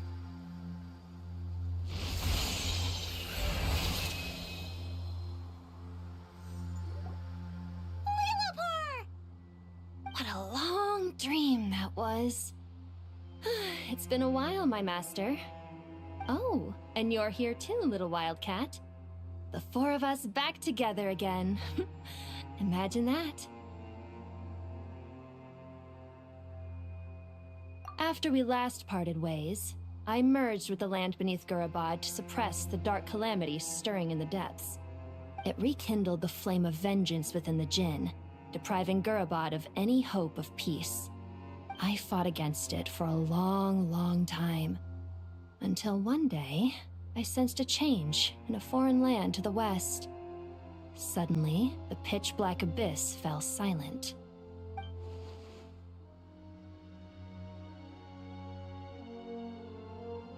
Once satisfied that that dark power could no longer bewitch the Jinn, I too fell into a deep slumber, from which I have only now awoken. Why have you returned to Gurabad, my master? And why is my sand-swept homeland in disarray once more? Well, basically, Sumeru's in danger and a lot of our friends are affected. Some bad guys messed around with Irminsul and now they've released the Jinn in here. We managed to chase off the culprits, but we have no idea how to seal this place back up and stop the sandstorms. Child's play. I shall quell the Jinn and scatter the storms. Thank you, Lilupar. No need to thank me, my master. I have granted many wishes in my time, and this was the most trivial of them all.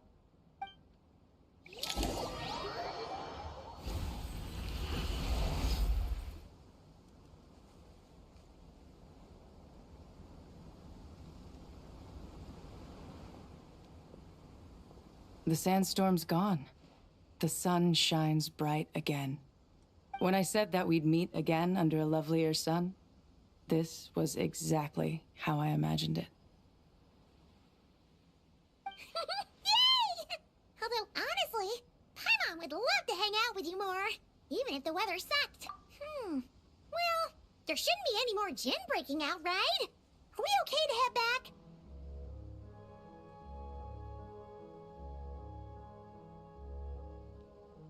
Sounds good. You can introduce us to your other friends. Another adventure begins. Lovely. The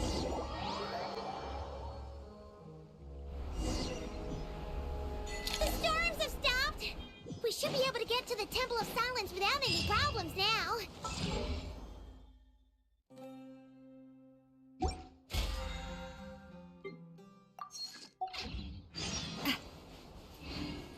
Time to regroup!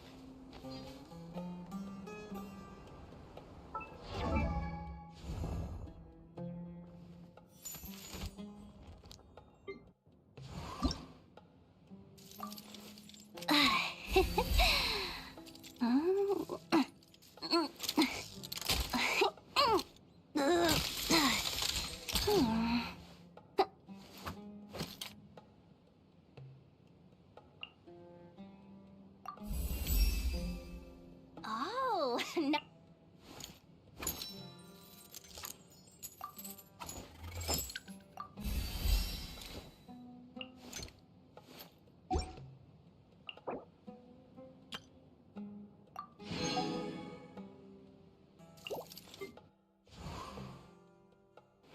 Huh?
So, this is the Temple of Silence. I've heard the Nagarjanites mention it in passing, but I never imagined it would be this big. It's colossal. I thought the temple moved to the rainforest ages ago. When did they scamper back into the desert? I don't know. This plan sounds a little too risky for my liking. Even in King Deshret's day, this was experimental technology. We have no idea what could happen if we activate it. Well, unless you know of another viable alternative for the Akasha terminal, I'm afraid this is our only option. The plan is sound, and the risks are manageable. However, if we are to proceed, we must act quickly. The scale of this project is enormous. Even with Carvey, Farozan, and every other scholar of mechanics working on it full-time, the proposed modifications won't happen overnight.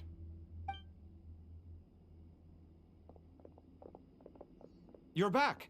Everything all right? And who are they? Friends of yours? Pretty much everyone in the Temple of Silence is. This guy's Kaveh, and the one next to him is Alhaitham. Hello, I'm Jet, and this is Lilupar. Oh, a famous name from the history books. Pleased to meet you. A friend of a friend is a friend of mine, as they say. Who's they? Huh? Do people not say that? Not in the desert. Friends you can trust, but friends of friends? Gotta keep an eye on them. Still, I do trust the Traveler's judgment.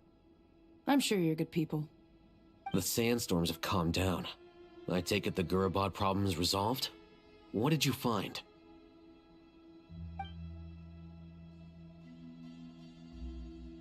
And after getting all smarmy with us, he trapped us there.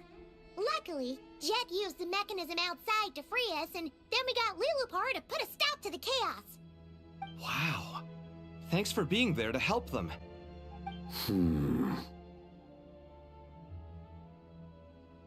So, this mystery man openly admitted that he was merely a Harbinger's subordinate. Yeah? Is there something weird about that?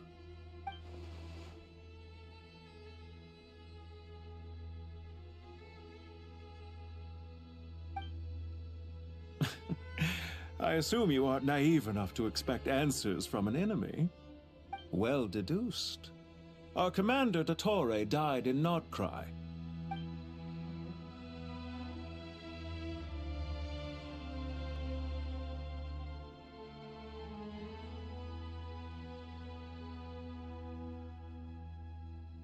Are you wondering about his true identity? Or do you think there's a big conspiracy behind all this? I wouldn't go as far as to call it a conspiracy. Just the simple fact that having someone to shift the blame on tends to prove useful should trouble come knocking later. The most important thing for now is to solve the immediate problem. Perhaps that man knew you wouldn't have the resources to investigate his background and so didn't put much effort into disguising himself. This is all getting a little cryptic for me. I'll let you guys talk while I take a walk with Lilupar. Jet? Aren't you with the Blazing Beasts? What a coincidence. Didn't expect to run into you here. We're mercs. You can run into us anywhere. Who's this with you? So, did you find the solution you were looking for in the Temple of Silence? You bet we did. This place is incredible. It has everything. So far, we've discussed a plan and verified its feasibility. Building a new system from scratch is out of the question. So our only option is to modify the Akasha using certain resources we hope to find in the mausoleum of King Deshret.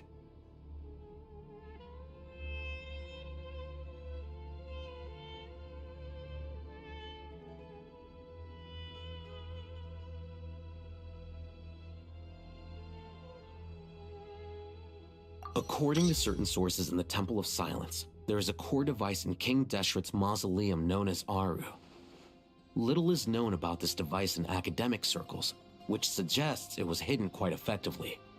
If these sources prove correct, the energy contained within Aru may be sufficient to power our Akasha renovation plan. However, this raises difficult questions regarding technological integration. The sages are still debating it. Yeah, but I'm sure they'll reach a compromise once they've argued it out.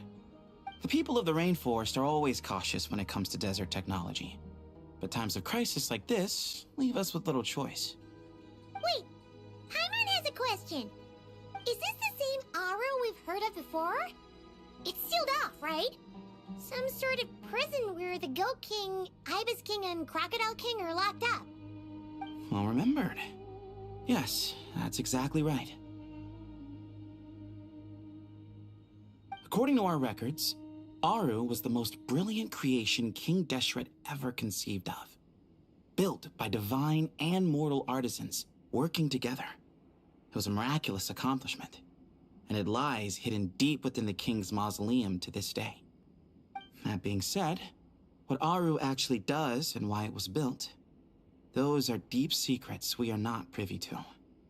Until recently, I wouldn't have been optimistic that the place even exists. The only reason I'm inclined to believe it now is because we heard it from the Ibis King Thoth himself at his temple. The tale of how the 3 retainers of Al-Akhmar were imprisoned in Aru. Paimon totally gets that. When Paimon first heard about it, she thought it sounded pretty unbelievable too. Do you guys still remember that? The Ibis King told us they were trapped in Aru and that they had to answer 3 questions to get out. I think I remember. What causes our rise and fall? What obliterates love and hate? And what determines truth and falsehood? Those were the 3 questions, right? Yeah. If only Nefer were here. She's dealt with the Ibis King before, so she might know more. Oh, Nefer is a friend we met in Notcry. Notcry? Funny. She showed up here earlier. Huh? Yeah. Had another lady with her, too.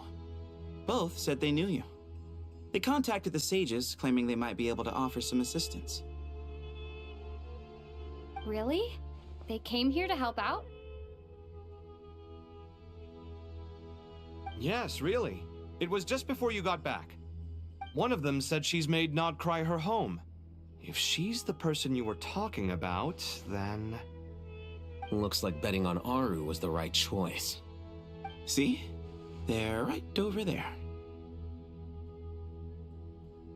Nicole! Never!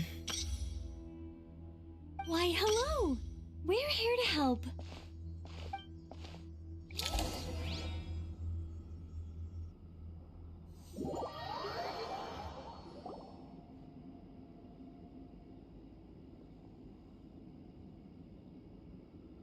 It's a good thing we left early. We almost got locked out. Locked out? What do you mean? Oh, you haven't heard? An invisible barrier has appeared around Sumeru's borders, cutting off all travel in and out. No one can leave and no one can enter. Sumeru has become a lonely island. Are the Fatui behind this too? Actually, no. This has nothing to do with them. I suspect it's a defense mechanism within Irminsul itself. Irminsul is the source of Tevat's ley lines, after all, and Sumeru is the nation closest to it. I imagine this function was put in place to seal the entire region off in the event of serious damage, preventing the disaster from spreading to the rest of Tevat. It may have been implemented long ago. But doesn't that mean that the people here won't be able to escape to other nations if the anomaly keeps spreading? Currently, that does appear to be the case, which is precisely why I am here. This is a critical moment for the world, and Sumeru is the eye of the storm.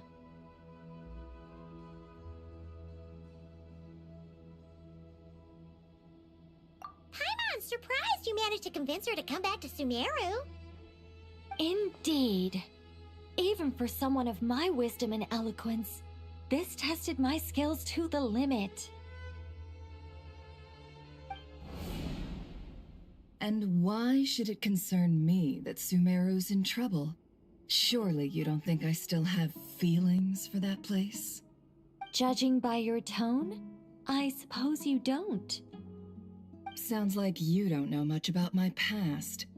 And here I thought you knew everything. All I know is that the Ibis King is the source of your power. He was quite a prominent moon envoy once upon a time, so I do know a thing or two about him. As for your past, I have ways to learn the full story if I wish to. But everyone has secrets they'd rather keep to themselves, wouldn't you say? I'm glad you see it that way, Miss Nicole. I've chosen to call Nod Cry home, which is why I did my part in its hour of need. That doesn't mean world savings become a habit with me. I have no particular desire to play hero in Sumeru, thank you. I understand. Human emotions do not appear and disappear without cause. There is always a reason to be found behind both salvation and destruction. Still, if time has taught me anything, it's that human emotions are often complex and in conflict. That's why people change their minds about things all the time. But that's where we angels come in. Our duty, ultimately, is to guide people towards their deepest, truest desires and help bring them to fruition. So I wish to hear about your past, because I do not believe you are motivated by hatred alone. And if we still arrive at different conclusions in the end, that's okay.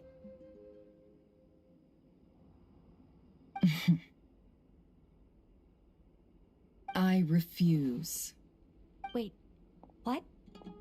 But I set the atmosphere and everything. Isn't this supposed to be the moment when we finally open up to one another? Is it? Maybe I'm not so good at reading the atmosphere. You're right, Nicole. There's more to me than just hatred. Had it consumed me, I'd be left stuck in the past forever, never living in the present. But I don't think that your guidance can change my mind. The all-consuming sands, the bloodshed, both deserved and undeserved. Those old emotions cling to me like a shadow. Do you wish to shake them off? No. I hope to remember them forever. Those emotions and memories shaped me into the person I am today. They'll always be a part of me. In that case, would you like to hear my perspective, at least? Sure. It's not every day you get to hear an angel's opinion. A long, long time ago, when the angels still walked freely upon the earth, I found life tedious. Monotonous work, lukewarm relationships. Things weren't nearly as interesting as they are now. And yet, since the angels' demise, I have found myself missing those days on more than one occasion. Human emotions are often attached to a person, a place, or an object. When those things are gone, the memories quickly fade, and the emotions slip away along with them. If Sumeru were destroyed, both rainforest and desert would be no more. With the object of your hatred wiped from existence, it would not take long for the memories buried deep in your heart to slowly fade. Both love and hate are intense emotions, but they are nothing compared to the void left behind when they disappear. Most sophisticated, Miss Nicole. But anyone focused on the future could only ever applaud the destruction of the things they hate. Still, I'm a special case. Someone once told me that human memory is more selective than a Mora-hungry merchant choosing between customers. We all need a reality check once in a while, so we don't forget the truth. As much as I dislike Sumeru, this is no way for it to perish. All right, you win. I'll help you out a little, but I won't work for free. How much will you need? You're not gonna milk this for all it's worth, are you? What do you think? I'll be upfront with you. I don't have much more on me. If that's what you need, I could borrow some from Alice. Or perhaps I could pay in sculptures. The ones I carve are actually worth quite a lot. Just cover my travel expenses. Huh? Is that all? That's all. Given all the people I owe favors to, I can just about justify a trip to Sumeru. Yehoda! Here, boss! What do you need? I'm going back to Sumeru for a while. While I'm away, you'll be in charge of the curatorium. Me? I'm in charge? Whoa! Don't worry, boss. You can count on me! And that was how the ingenious Angel Nicole brought you the perfect person for the job in your hour of need.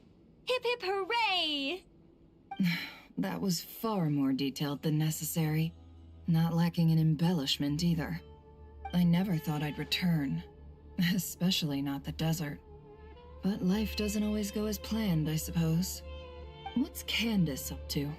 I don't think I've seen her yet. She is still taking care of things in our village. Should be joining us before too long.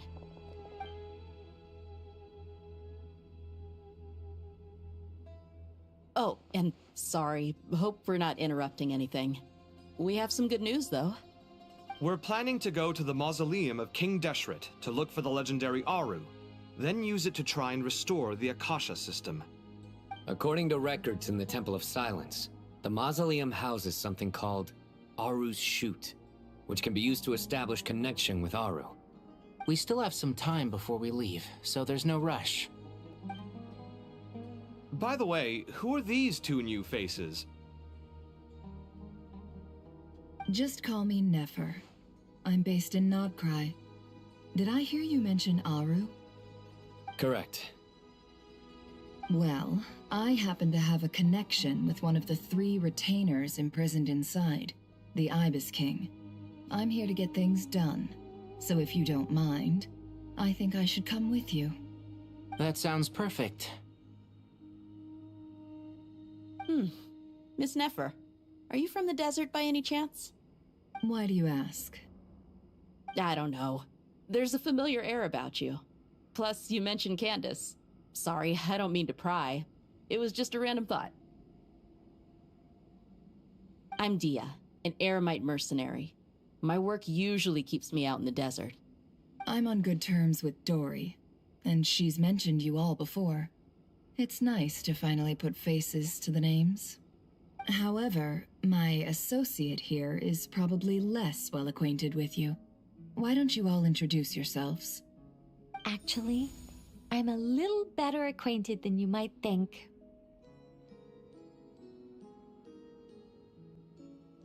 Huh? Huh. Are my eyes playing tricks on me? It looked like you spoke without moving your mouth. Ventriloquism. I have heard tell of it before. What is it, Kale? It's you! You're the voice who's been speaking in my head, aren't you? You encouraged me to report my dreams to the Dendro Archon, and got me to recite that magic prayer. Mm-hmm. I have many titles, but let's go with the most pertinent one. I am Nicole Rain, an angel who has lived since ancient times. An angel?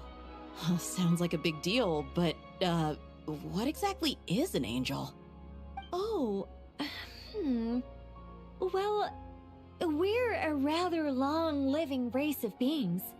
Not gods, technically, but we can still tell you a lot of stories from ancient history. Yep, and she's also an amazing sculptor. You could say she's a real creative type. Well, ma'am, if both the Traveler and Paimon give you rave reviews, you must be pretty impressive.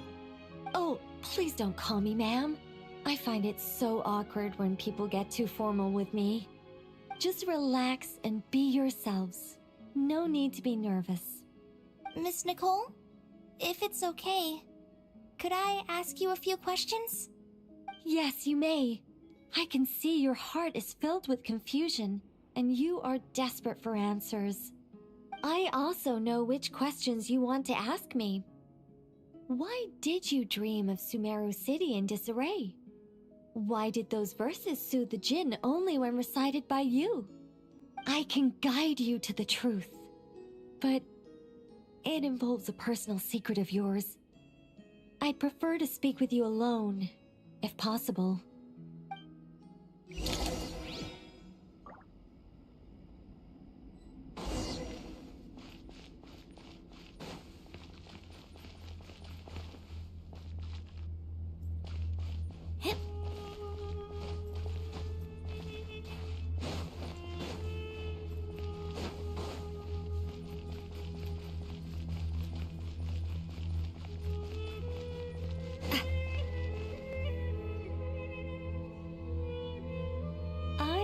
We were going to speak alone. This is a lot more people than I was expecting. What's wrong with it? Even the doctors at Dar al-Shifa allow patients to be accompanied by family members. Well, if Kale doesn't mind her secret being revealed, I have no problem with it. Thanks for being so considerate, Miss Nicole. I don't know what secret you mean, but whatever it is, there's no need for me to hide it from my closest friends. Closest friends? It's so nice to hear that.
All right.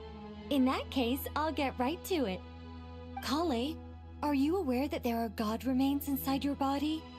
I am. When I was young, I got sick with Elazar. Nothing could cure it. The Fatui convinced my mom and dad that they could help, and I was sent to an unfamiliar place. There were a lot of other kids just like me there. This creepy guy injected us with some strange medicine, which I heard contained god remains. I can still remember the pain like it was yesterday. But thanks to the friends who've stuck by me all this time, I've gradually been able to overcome those memories. Anyway, so you're saying that what happened to me has something to do with the god remains they injected me with? Yes. Those were the remains of Nabu Malikata, the goddess of flowers. What? Huh. Fascinating. You don't seem surprised like the rest of us. Why?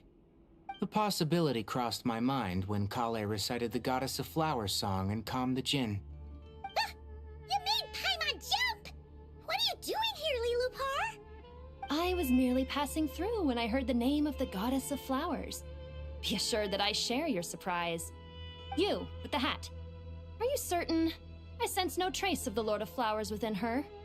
Well, it is a very small fragment. Unless special methods are used to manifest its power. After the goddess passed away, her remains were scattered across the desert. King Deshret gathered all the pieces he could find and buried them in the eternal oasis. But some fragments remained unaccounted for. Eventually, the Fatui must have found a way to track some of them down. Presumably for use in some experiment. It's not an uncommon occurrence. You're more shaken than I thought. In one sense, you've been extraordinarily lucky. So many people who yearn for this kind of power never attain it, yet you have coexisted with her all this time without even realizing it. I don't know what to say. I'm glad that I could help everyone with this power, really. But knowing that a fragment of the Goddess of Flowers is inside my body is... it's a strange feeling. Well, people value their autonomy very highly. Even a well-intentioned intruder can shake one's sense of self. I understand how you feel, Kale. But once you get used to it, you'll find it's nothing to be concerned about. Huh. I guess you, of all people, have a good reason to speak on this. 2 good reasons, in fact. Incidentally, 3 is the maximum number of Hermanubis' Ba fragments that I could bear. Let me guess. Because 2's company, but 3's a crowd? Thanks for helping to explain the joke, Tainari. Not my intention. Goddess preserve me. I should take my leave. This boy in his wolf's head hat speaks much too differently from the Hermanubis I remember.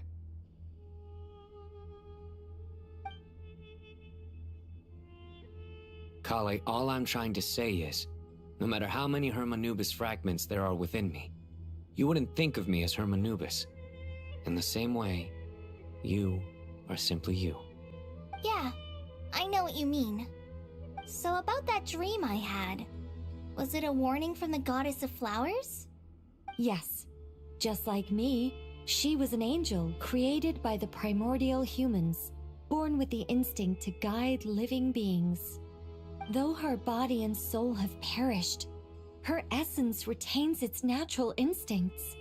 Even her smallest remaining fragments would do their utmost to send you that warning. The Mother of Dreams? Lord of Flowers and Oases? She must have had a premonition. That is why she gave that dream to you. We won't let our efforts go to waste. But I still don't understand. Why me? Yes. Why indeed? You weren't the only one injected with god remains, but only in you have her fragments persisted. I suspect it may be because of the firm will you showed in the face of suffering. She was likely assimilated by that will. Of course, this doesn't mean you have to shoulder any extra responsibility. As this young man said, you are who you are, and that will not change. All right, any further questions from the family members of the patient? If not, we should head to the mausoleum of King Deshret. Let's move out. Time to put our plan into action. We all hope it'll work. But will we really be able to open Aru? And even if all 7 pillars of King Deshret agree to let us proceed, the scale of the work to follow is daunting to say the least. Haven't you handled other big projects before? I mean, the biggest project I've worked on to date is probably the Palace of Alcazarzaray, I guess? But this is orders of magnitude beyond that. It's a total nightmare. Look on the bright side. At least this time you're actually here when Sumeru needs you most. You won't have to come asking me for details after the fact. Mock me all you want. But now that I'm here, things will be resolved far more quickly and smoothly than last time. Kave's self-doubt disappeared in an instant. Like magic. Well, this confidence is most gladdening. Now, go and pack your things. We'll head to the mausoleum as soon as you're ready.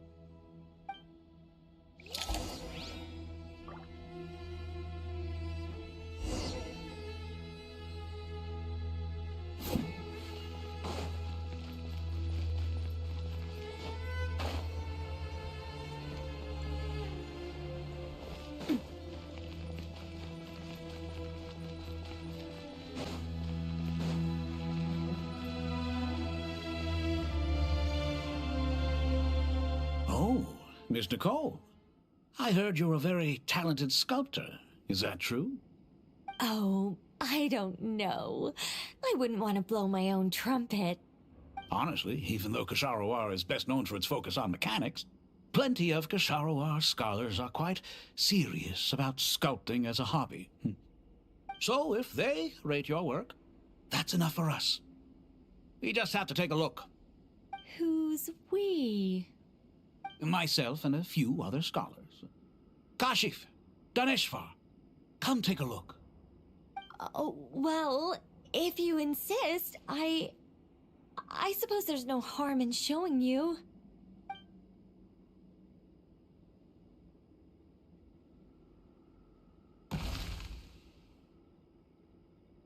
Whoa! Where did that come from? Look at the level of detail. It's so lifelike. The squirrel descends from the heavens like a champion, and the earth trembles beneath its feet. What do you think? Striking, isn't it? Kave? Kave, come here for a sec. Oh, and Madame Farazan, didn't you used to study in our darshan? Come take a look. All right, but hang on a moment.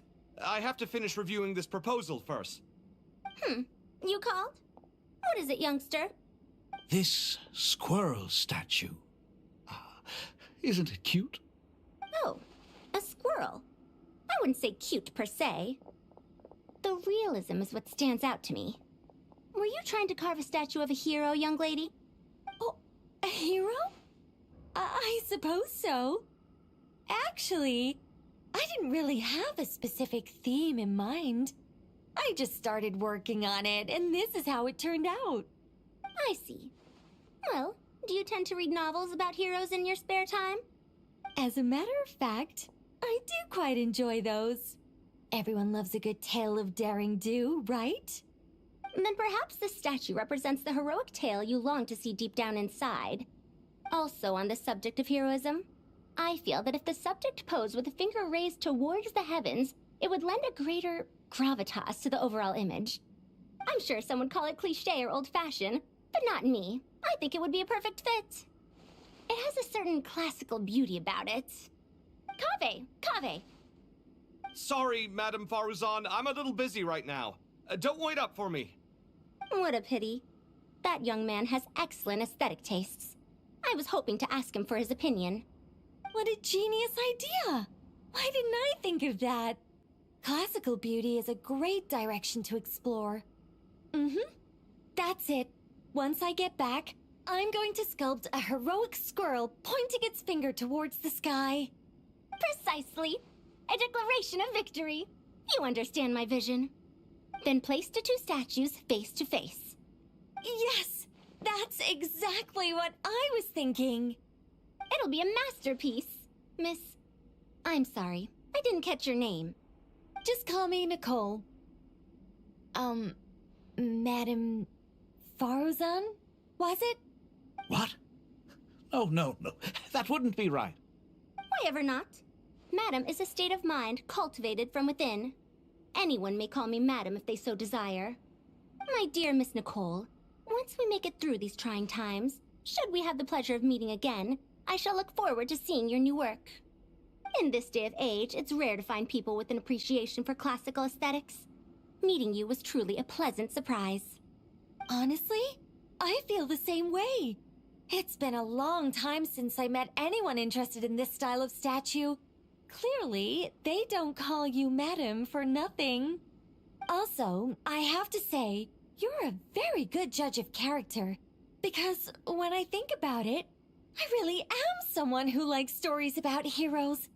That must be why I've quietly kept watch over generation after generation of them. Sorry, keeping watch over heroes? What exactly do you do for a living? Oh, never mind that. Let's not tell Madame Faruzan about Miss Nicole's true identity for now. Good idea. Let's limit the conversation to aesthetics.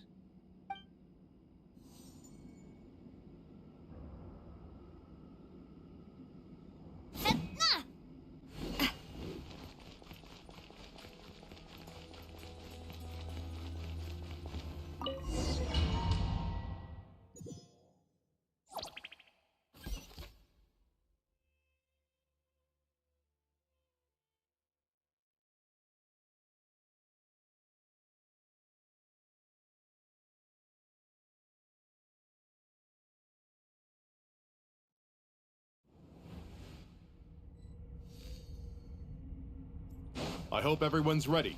We'll be arriving at our destination very shortly.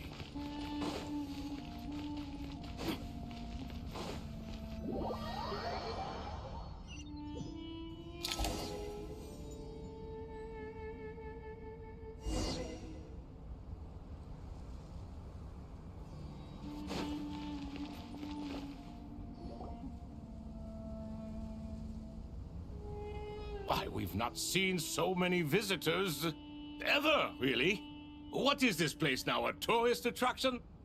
Ah, closer inspection reveals many familiar faces.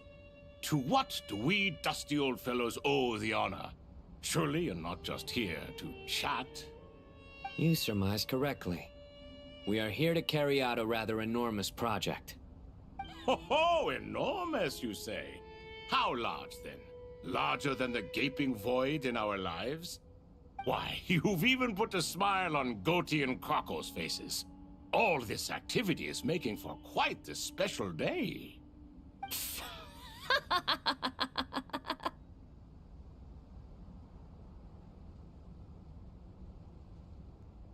I know that laugh. Lilipar? What on earth are you doing here? Oh, this is hilarious. Turns out good things really do come to those who wait. As long as you stay alive long enough. When did you three get locked up in here? And still you act all high and mighty, putting on a show for the younglings. Truly hysterical. Why, you...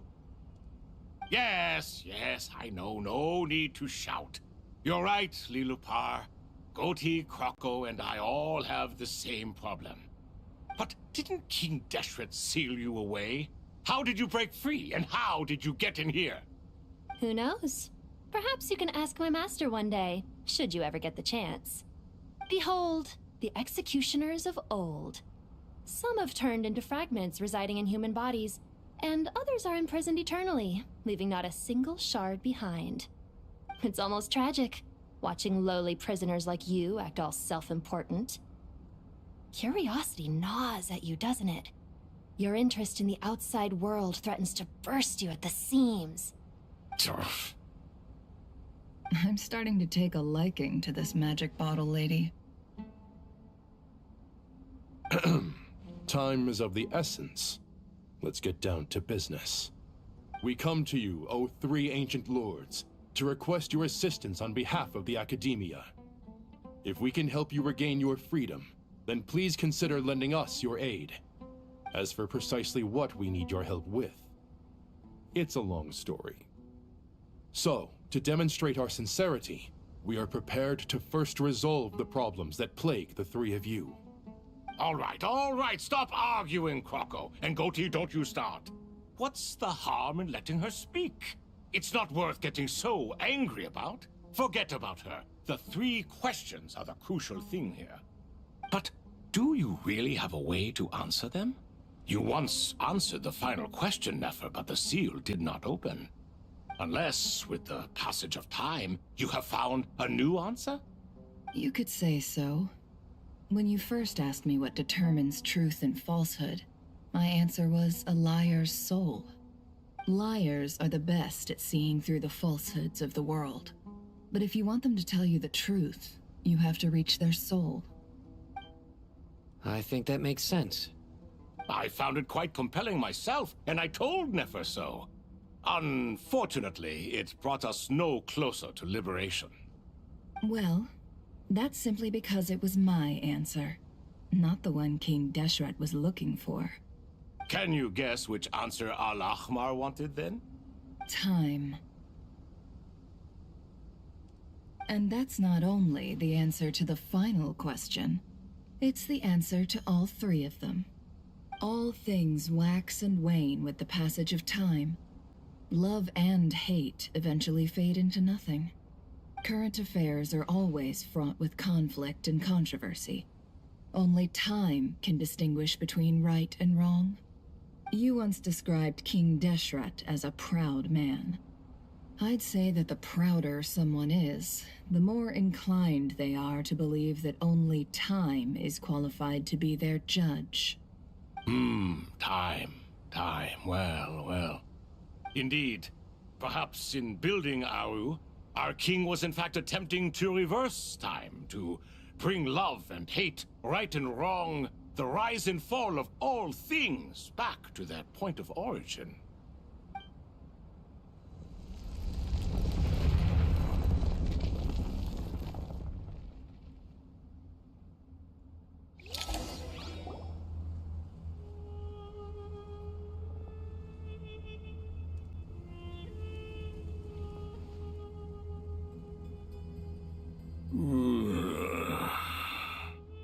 This is the most eventful day I have experienced in a long time. You have my sincere gratitude. Are those 3 of the 7 pillars? Turns out the statues were quite faithful to the source. You three seem to be in good spirits. Prison can help a person grow and learn to cherish what they have.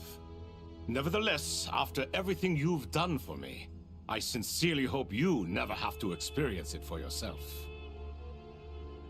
Hello, Nefer. It's good to see you, Thoth, the Ibis King. Nice. Definitely puts my mind at ease, seeing you two getting along so well. Should we maybe introduce ourselves, or... Sure. I'm Sethos, the current leader of the Temple of Silence. This is General Mahamatra Sino, and this is the former Spantamad sage, Cyrus. But I'm guessing none of that means a whole lot to you. Everything is equally new to us, in truth. We've been gone from this mortal world for longer than you can imagine. Let's hold off on the introductions for now. We can always ask Nefer about you later. It'll give me something to talk about with my chosen disciple. You're like a helpless parrot. Gods and people of yore are not necessarily welcome in today's world. Self-awareness is one of my finest qualities. I thought I ought to share its fruits with you two. Is that so? Well, I think we'll take it in stride, just as we did with the 3 questions. Let's not forget, it was my persistence that won you both your freedom. Fair point.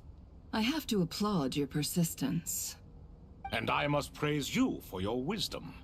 Now, state your wishes, young ones. I'm sorry? Why, your tremendous accomplishments deserve a reward, do they not? You must let us do something for you in return. General Mahamatra, what do you think? I won't beat around the bush. Sumeru is facing a crisis the likes of which have never been seen before, and we need your help.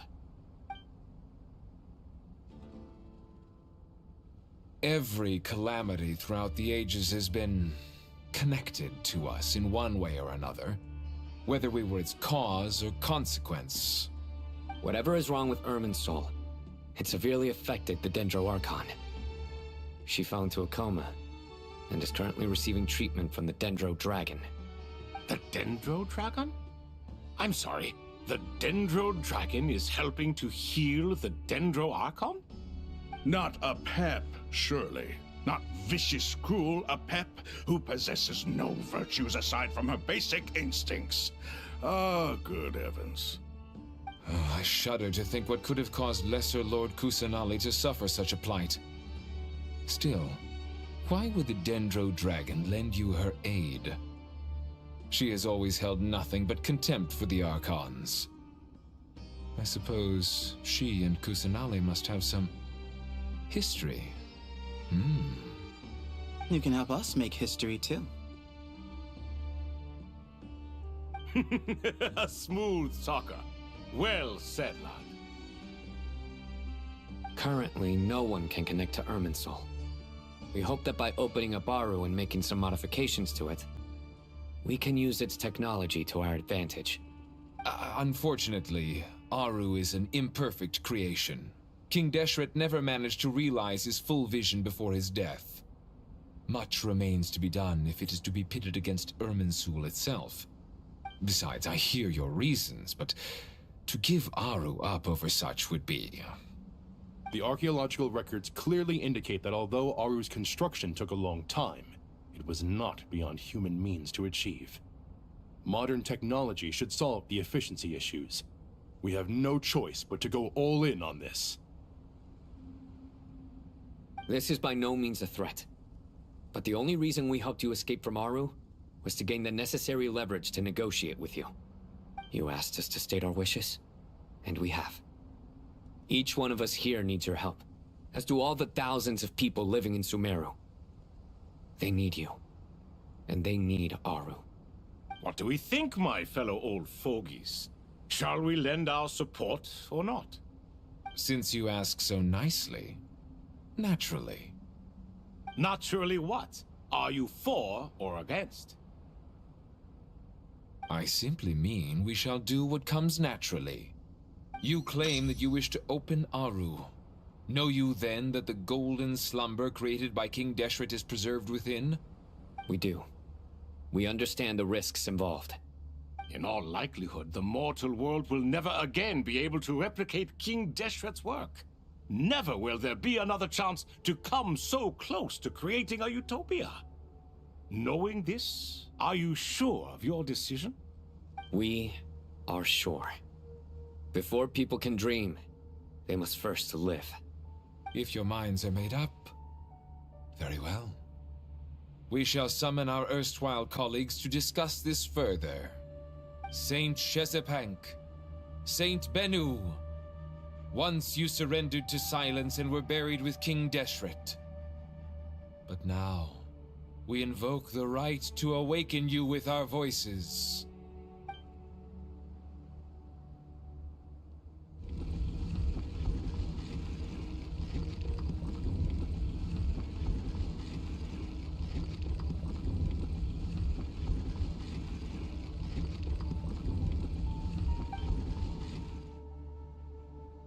Saint Bennu, responding to your call. 3 kings detected. Initiating autonomous will. Saint Shezbank, responding to your call. 3 kings detected. Initiating autonomous will.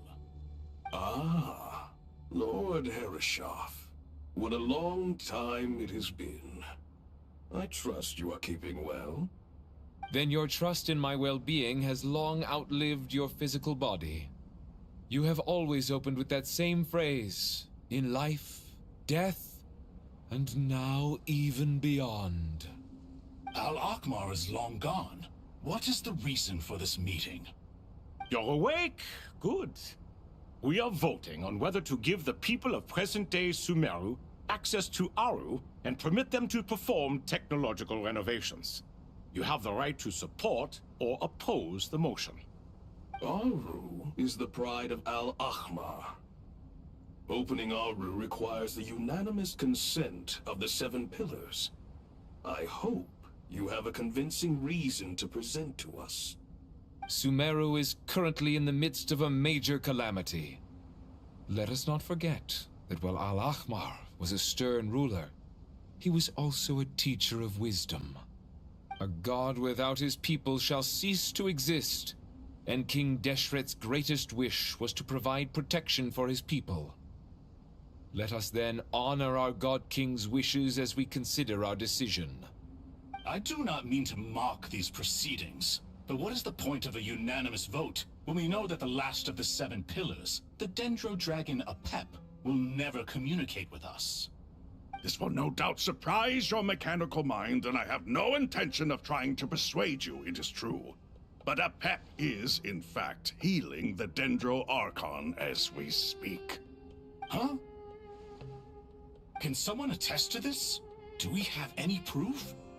I ask the 3 kings, can any of you vouch for the truth of this claim?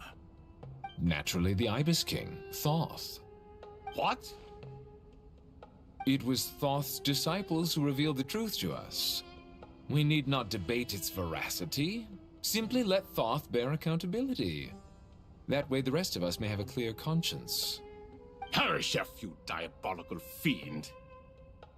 I awakened our former colleagues for you, supported your opinion, and backed your decision.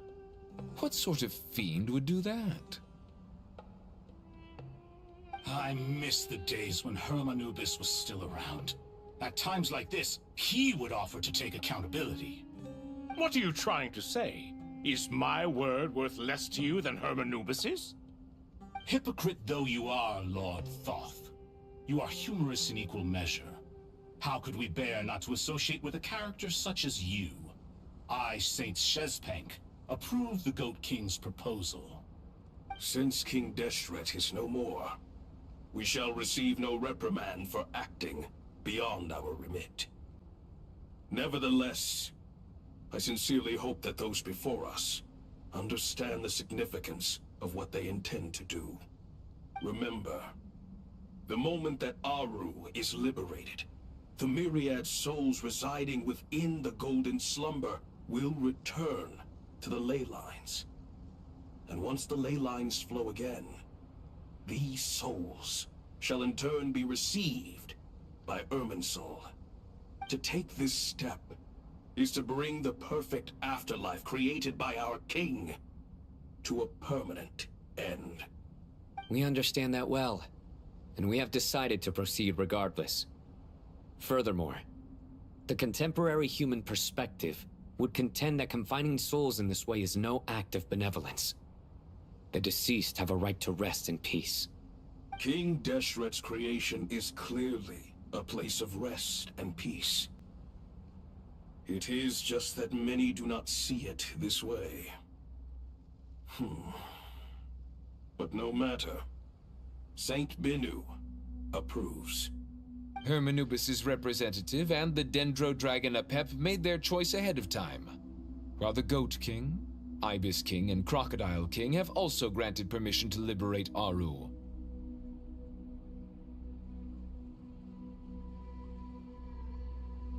By the grace of His Majesty, guided by his wisdom and will, let the gates of Aru be reopened.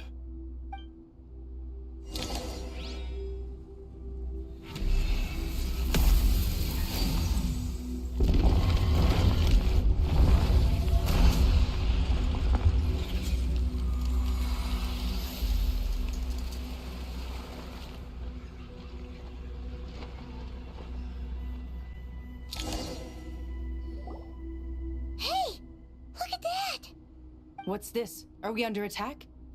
No. Wait, it's...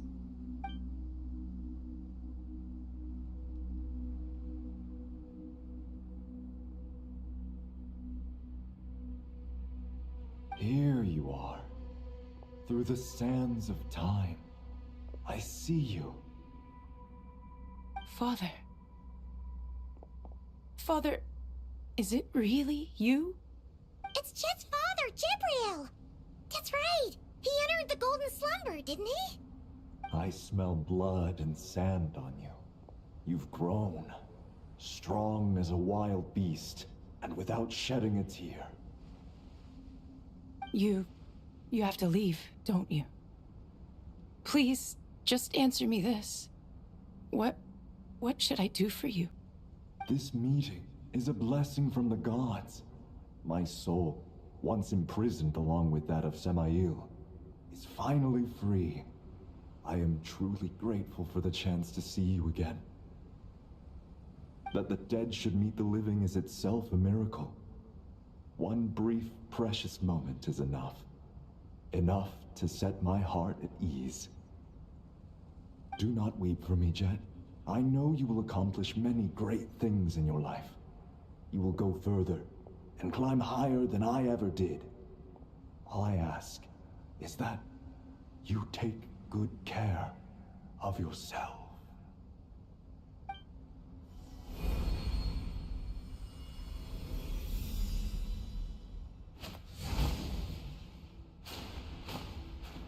Father!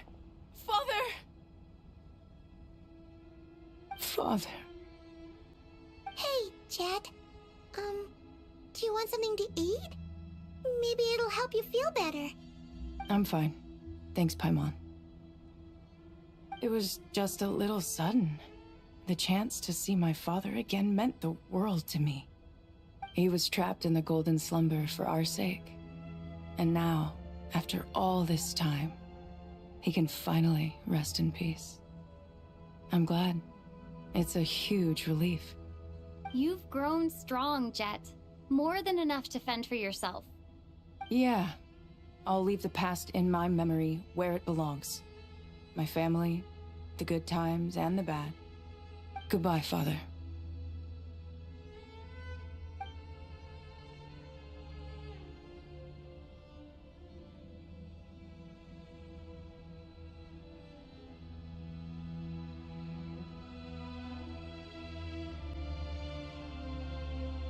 Ah, me, what a touching reunion that was.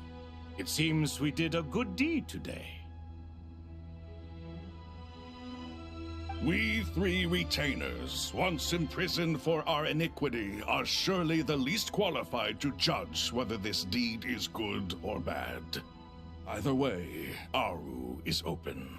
Now you have your opportunity, and with it, whatever trouble may ensue.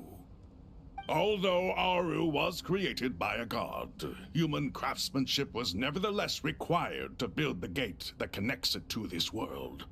Perhaps the relationship between gods and humanity follows a similar principle.